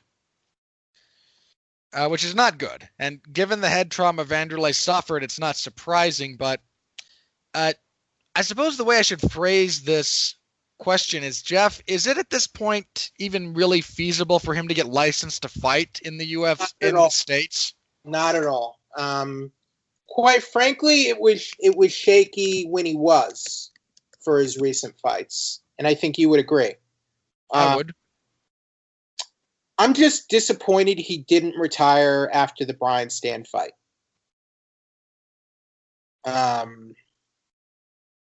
And if Bellator licenses or allows him to fight again, it's very, I'll say this, it's very questionable. That Jackson fight shouldn't have happened. Quite frankly, the Sonnen fight shouldn't have happened. And look, some of that damage might have already been set in, because of what he's been through his entire career. Let's see. 40, close to 50 fights. Yeah, and that doesn't include a fair amount of just like undocumented, unrecorded like Vale Tudo fights that he would have. Like this guy's been around and been in brutal fights for a long time. Since 1996. God. I wasn't even living in Utah in 96, I seem to recall. I mean, look. We have to consider this is a contact combat sport. Guys are going to get head trauma, and guys are going to suffer the consequences. Yes. But to me, the personal responsibility is on them, because this is what they've decided to do for themselves and for their careers. I feel like this is the risk they've signed up for. And it's their, and if they're worried or concerned about that, like they have to take that into their own hands. Because I feel, because my understanding is the UFC would have seminars on this going back years at the fighter summits. I'm not sure. I mean, I know they have recently. I don't remember when it started. I remember the fighter summits have been going on for quite some time, and I read they would have seminars and educational classes basically on head trauma and head injuries and concussions and concussion symptoms and how to recognize these things. So I feel like I guess my point is, no, he should not be licensed. And Silva is partly to blame for this. Don't you agree? Oh yeah, I'm not wringing my hands over this per se. I feel like, I mean, he chose to have a very brutal style of training. Well, he chose to. He did. Again, like there were a lot of shoot box guys from that time period that their sparring sessions resembled genuine fights. No, this is partly on Dana White and the UFC. Like, I feel like they should have just had him retire after the Stann fight, because that would have been the moment. Well, he left the UFC after that fight, didn't he? Yeah, but he was scheduled to face Chael Sonnen. They did the Ultimate Fighter, and then he had the running away from a drug test issue, and then he had the big public blow up with the UFC, and then he signed with Bellator. I think there was some noise about him fighting, I don't know, some sort of competition overseas. I forget what it was. And then he ended up signing with Bellator and had the Sonnen fight. And then he had the Jackson rematch last year. So, yeah, disappointing. Yeah, it sucks. I mean, if this happens with Fedor at some point, Fedor only has himself to blame as well. No, this is going to happen to a lot of guys in this sport. Because Fedor retired and came back. Well, I mean, this is going to happen generally. Like, you incur a lot of head trauma in this sport. Look, the math says yes, because it's a combat sport. They're taking head damage, and that's not good for you. Nope. So, I mean, I hope Silva's going to be okay, and it won't be too damaging to his overall quality of life. But I don't think. I mean, if he can't say these things in one breath and then in the same breath say he wants to or plans to fight again. It's sort of like when Mark Hunt has no right to complain about being pulled from a fight after that essay he wrote and put his name on, where he said he was having trouble remembering things and slurring his speech and stuff. Remember that? I do. No, you openly discussed the health issues you were having, which, if you want to do so, fine. But there are consequences to that. Like, you can't put that out in the public and then complain about getting pulled and then threatening to sue someone. Oh, look, no, it was. And I know I agree. It's not like the sharpest tool in the shed, but I mean, come on. Like, recognize what you've done. You put that stuff out there. If you put that stuff out there, there are repercussions for that. Right. And in Wanderlei's case, I genuinely, I mean, again, I thought he should have retired after the Stand fight. It was a classic Wanderlei Silva style of fight. It was a fight that he won in Japan, where he had so much of his success. I thought he should have called it a career. But this is the dilemma. This is the dilemma combat athletes always face. Yeah. If you win, it's like, why should I stop? If you lose, you need that feeling of winning again. That's it happens with almost every all-time great fighter, you know? Oh, yeah, Michael Bisping fought longer than he should have. At least one fight longer. That Gastelum fight shouldn't have happened. And Bisping threw me under the bus when I questioned that fight. I mean, he was going to do that to whoever raised that question. I think when I raised that question, I feel like I was presenting a valid point, and he threw a fit about it. So, just saying. Fighters, for as much as they, and this is noted generally, I'm not going to call it anyone specifically here, but for as physically tough as fighters are, mm-hmm. and for all the stuff they put themselves through for, the money, for the glory, for our entertainment, I think it was said very charitably by Dominic Cruz when Sam Alvey was walking out last night. Fighters are emotional. Yeah. And for as tough as they are physically, a lot of them have very thin skins. Yeah, true. And again, not saying anyone specifically, and look at Rampage, Silva's longtime rival. He was called Wampage a lot for a reason. That is true. Talk about sensitive and thin skin. Yeah. There's a fair bit of that seems to bleed into whatever it is that makes you capable of engaging in a fist fight for money on a consistent basis. And I don't know what it is specifically, but you and I are not the only ones to have noted this, so it does seem to be a genuine phenomenon. I hope Silva realizes it's over for him. I would try to make amends with the UFC so you can get into the Hall of Fame, because he does belong there. Yeah, absolutely he does. Side. And there's still a lot he can offer to the sport if he does not, without fighting, outside of fighting. Yeah, I'd agree. All right, next up, we have there was some news that broke about Joanna Jedrzejczyk, former strawweight champion. Yeah. She apparently wants to go back to strawweight after failing to win the women's flyweight title. If she's okay with the weight cut, I'm fine with it. Yeah, ditto. I can't see her fighting that much longer, though, if she plans on getting married and and if she wants to get married and have kids, not to say she could never return to fighting, but she's talked about that before. Hey, it's a pretty significant consideration for female fighters. I mean, Michelle Waterson lost. No, I shouldn't say lost. When Michelle Waterson had her daughter, she took a few years away from fighting. Right. So it doesn't have to be permanent, but it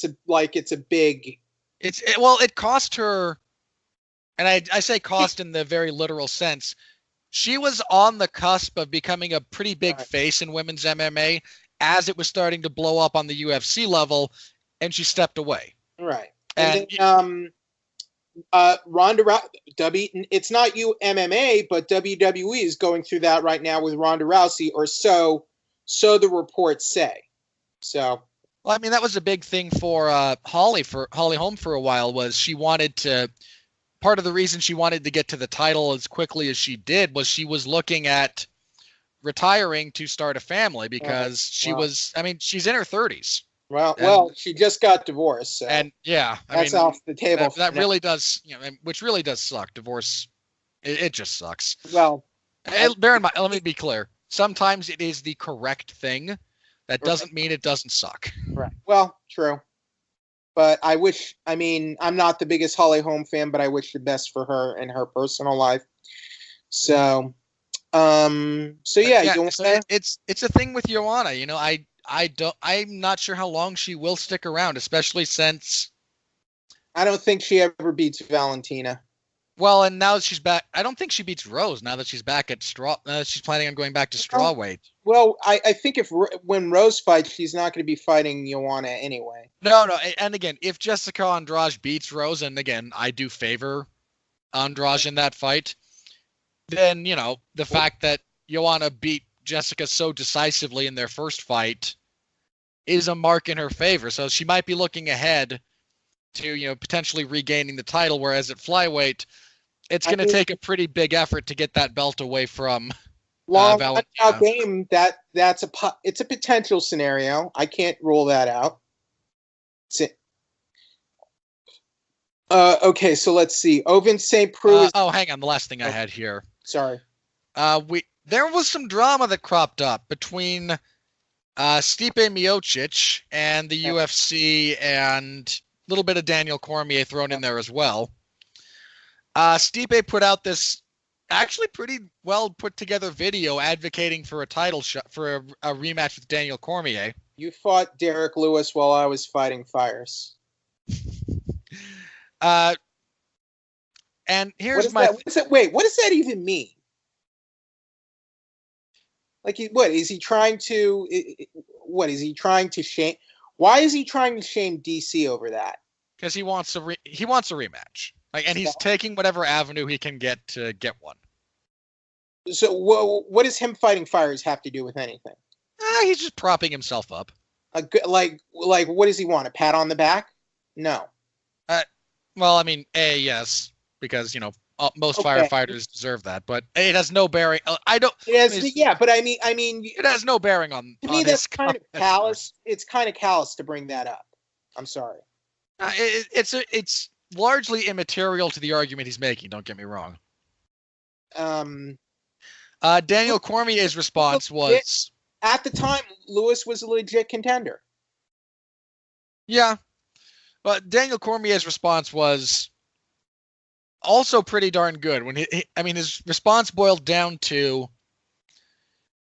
"I beat you in one round, and you haven't fought anyone since. I don't owe you anything." Well, which is correct. My understanding is Cormier he's hurt right now. He is. He's got a minor injury. He's healing up from an injury. So I'm not saying Stipe. I think Stipe is deserving of a rematch. All things compared to other people who have received immediate rematches who didn't deserve them, like Cody Garbrandt.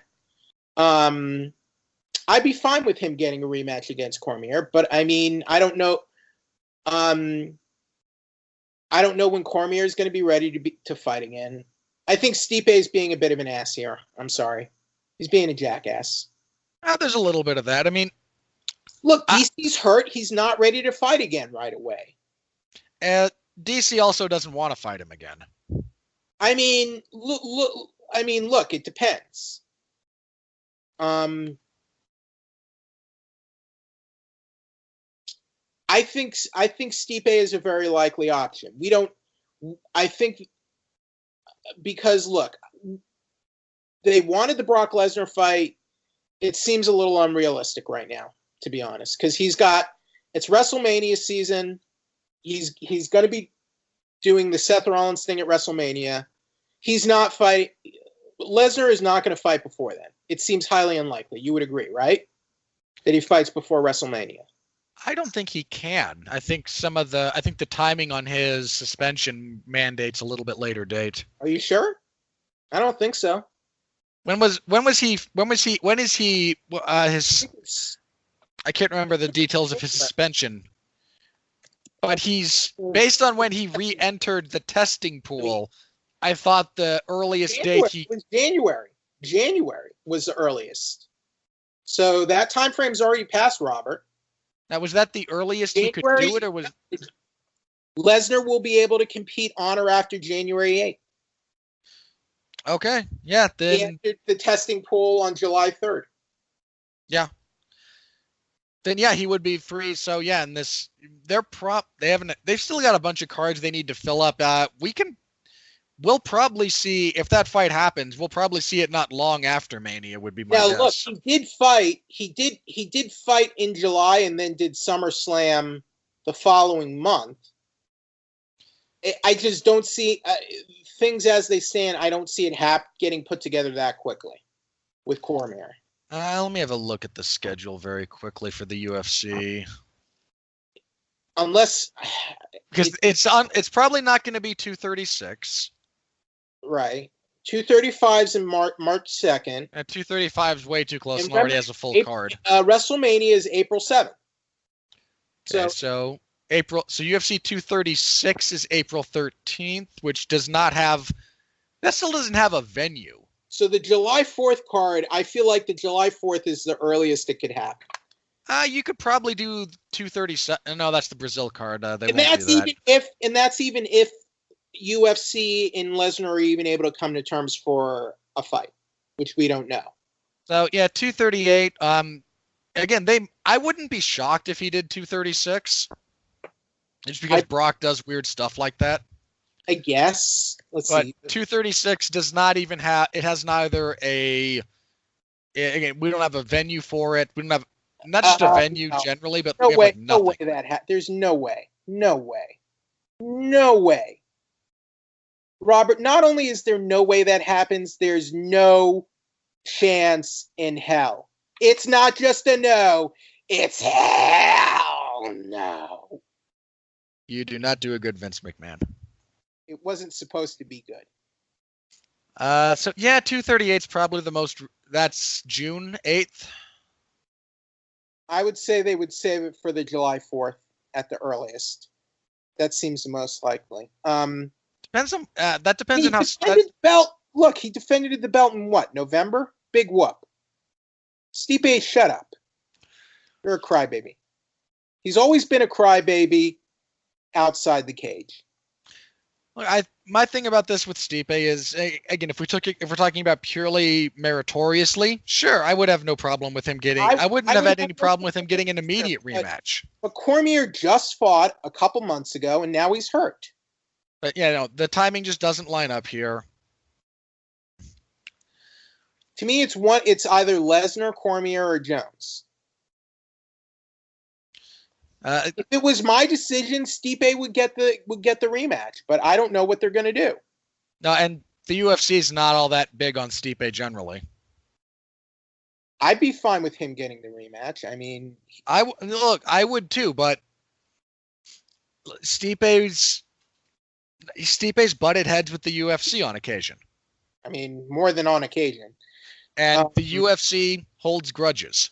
We'll see. I mean, this is similar to Colby Covington threatening to sue the UFC over verbal promises. Covington's a basket case. Yeah, that's a non-starter. Like, sorry, man. If you don't have something in writing, you don't have anything on the UFC. They lie at the drop of a hat. It's what they do. Get it in a contract, or you have nothing. Offered him the fight with Woodley.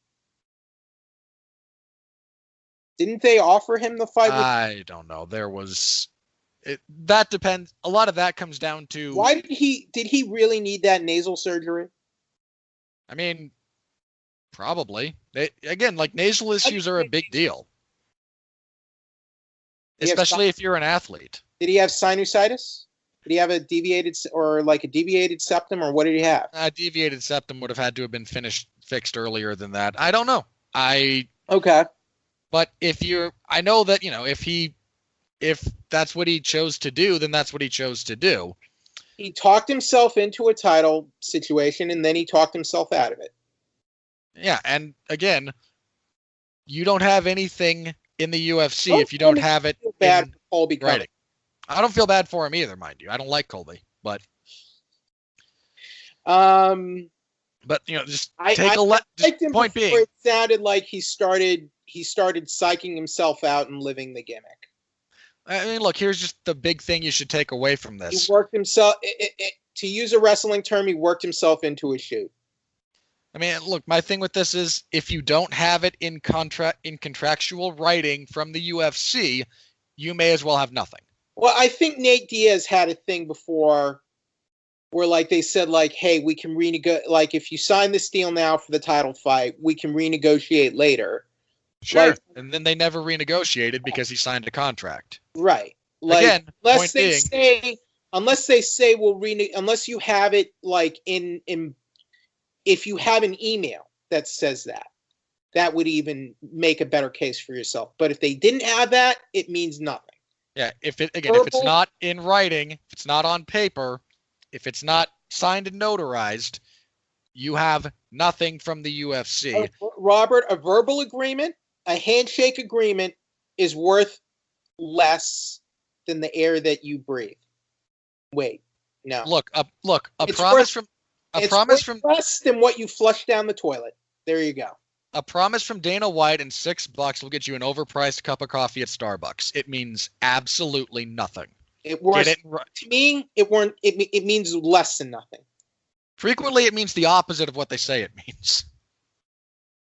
Just get it in writing, guys.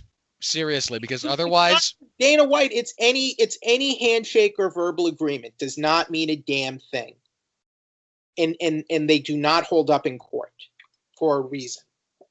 Depending on the state and the individual agreements, they're not binding agreements. I'm sorry. There are states that have verbal that have a standard where a verbal contract is binding. It varies state to state. How would you have proof of that?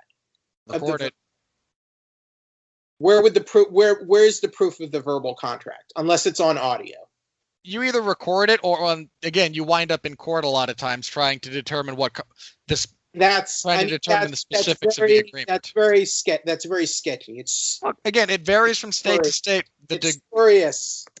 Again, it varies from state to state depending on the weight that they give verbal agreements like that. And to me, that's why it means nothing. Because then it's he said, she said. Well, since you're dealing with the UFC largely based out of Vegas, you're going by the standards of the state of Nevada. Look, Nate Diaz is a freaking basket case. He can barely string a sentence together. How do I know Dana White even said what he claims? No, it's a dubious thing. That's why you're better off with writing. And again, that also depends on what state you're legally operating on under the auspices of. Right. So. Well, speaking of the light heavyweight division. Oh, do we have to? Yeah. All right. This is a fight that's coming up in a few weeks. Ovince St. Preux is out of 235 with Misha Serkinov. So technically they could put together a new fight. There is a little bit of time to find a new opponent for Serkinov. So hopefully he'll get to stay on the card, but St. Preux versus Serkinov is off for now. That does kind of suck because Serkinov is a decent fighter. I mean, that's not a great fight, but you have to keep the gears turning, and they're both somewhat relevant fighters for the division. So, That does suck, but Michelle Prazeres is fighting Ismail Nardov in. Oh wait, was this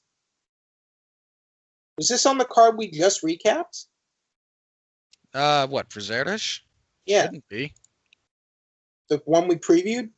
They said February. This says February 23rd. Hang on, I'm gonna. Apparently, no.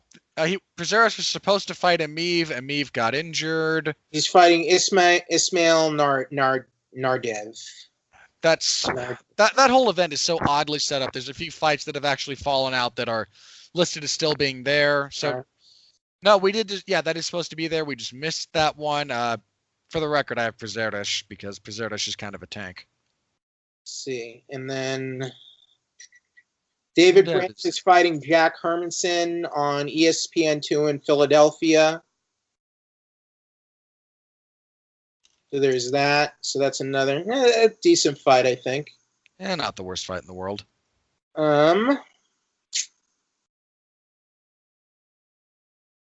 Any other major news you think is worth mentioning? Let me refresh Twitter one more time. See if anything. Henry Cejudo says Dana White wants a TJ Dillashaw rematch. We all knew that was coming. I don't know if that's true. I hope. I mean, it really shouldn't be that hard to just do Moraes versus TJ while Cejudo fights Benavidez and basket case and wants a rematch with Cejudo now. Well, my point being that again, have those two defend their titles. If they both win, then you have Henry move up to bantamweight and fight TJ. But there's no need to continue log jamming everything. But then like Rogan puts Dillashaw on his podcast and reinforces the narrative that Dillashaw got screwed. Which, thanks a lot, Joe Rogan. What a headache. If I'm Marlon Moraes, I'm not fighting any fight until I fight for the title. Enough is enough. I mean, if you're Marlon, you literally can't do anything else. Like, there is nothing else you could do to prove yourself the deserving contender. And instead, we're just going to waste a lot of time with... He destroyed the one guy who beat him. Yeah. In a single round. He's finished his last 3 opponents in the first round. And I think I like TJ Dillashaw, right? I am aware of your fandom, yes. And I say this with all honesty, he's acting like a crybaby. He's acting like a sore loser. Get over it. You lost. He got dropped multiple times. Like what? Why? 3 times. Why is this even a debate? It's not. It was, you got defeated. You weren't winning. Okay? You got beat. You were beaten. To me, that's a pretty clean, decisive loss. Move on. Defend your belt. Beat a freaking killer like Marlon Moraes and prove it was a fluke, you know? I don't respect this at all, Robert. I lose respect for him acting like this. It disappoints me greatly. I'm sorry. No, it is. It's a giant waste of everyone's time, but that's probably the direction we're going. And when the UFC goes back to Chicago for, I think it's 238, we'll get TJ versus Cejudo up at bantamweight again, or as a rematch. And it will just continue to be a waste of everyone's time. Well, I think that's it for major news items. So I do believe you are correct. So it's been a few weeks. What do you have to plug? Check out my review of the lame-ass sequel, The Lego Movie 2, the second part. My next review will be Alita Battle Angel, which was pretty decent. Not great, but a good, solid action, adventure, sci-fi film from Robert Rodriguez and James Cameron. Also, we'll be doing the third How to Train Your Dragon movie. and probably Happy Death Day to You. I didn't really like the first Happy Death Day all much, but it was a bit of a sleeper hit. Check out my review of Dragon Ball Super Broly, and then I'll be doing some coverage of Crash Bandicoot Crash Team Racing, the remake of Crash Team Racing that's coming out soon. So thank you guys. All right, I should be quick about this. You can find me, in addition to the upcoming coverage that I've mentioned in the MMA Zone, I cover Impact Wrestling on Fridays in the Wrestling Zone of 411 Mania while Larry Zonka is recovering. So you can stop by for that and laugh at me. It's all right. I do all the time. This Tuesday, Mark Radulich, Jesse Starcher, and I will have a TV party reviewing Punisher Season 2. I look forward to Mark and I yelling at each other over this because, he finally got around to finishing it, and we agree on a lot, but we'll find the few points that we disagree on and proceed to beat each other over the head with them, per usual. So looking forward to that one. And then, again, no show next week, but we will be back in 2 weeks, and we will have... so that will be the 24th of February. We will have a double review of both of the events, UFC and ESPN 1 and UFC Fight Night 145. And we will have a preview of... Make sure the math is right. Yes, we will be previewing UFC 235, which is a pretty good card. We have John Jones versus Anthony Smith, Woodley versus Usman, Lawler versus Askren. So... hopefully everything holds together, although John Jones is fighting, so probably not, just historically speaking. All right, that is it for Jeff and I, everyone. So on behalf of Jeff, I'm Robert. Thank you again very much for listening. Until next time, please continue to be well, be safe, and behave.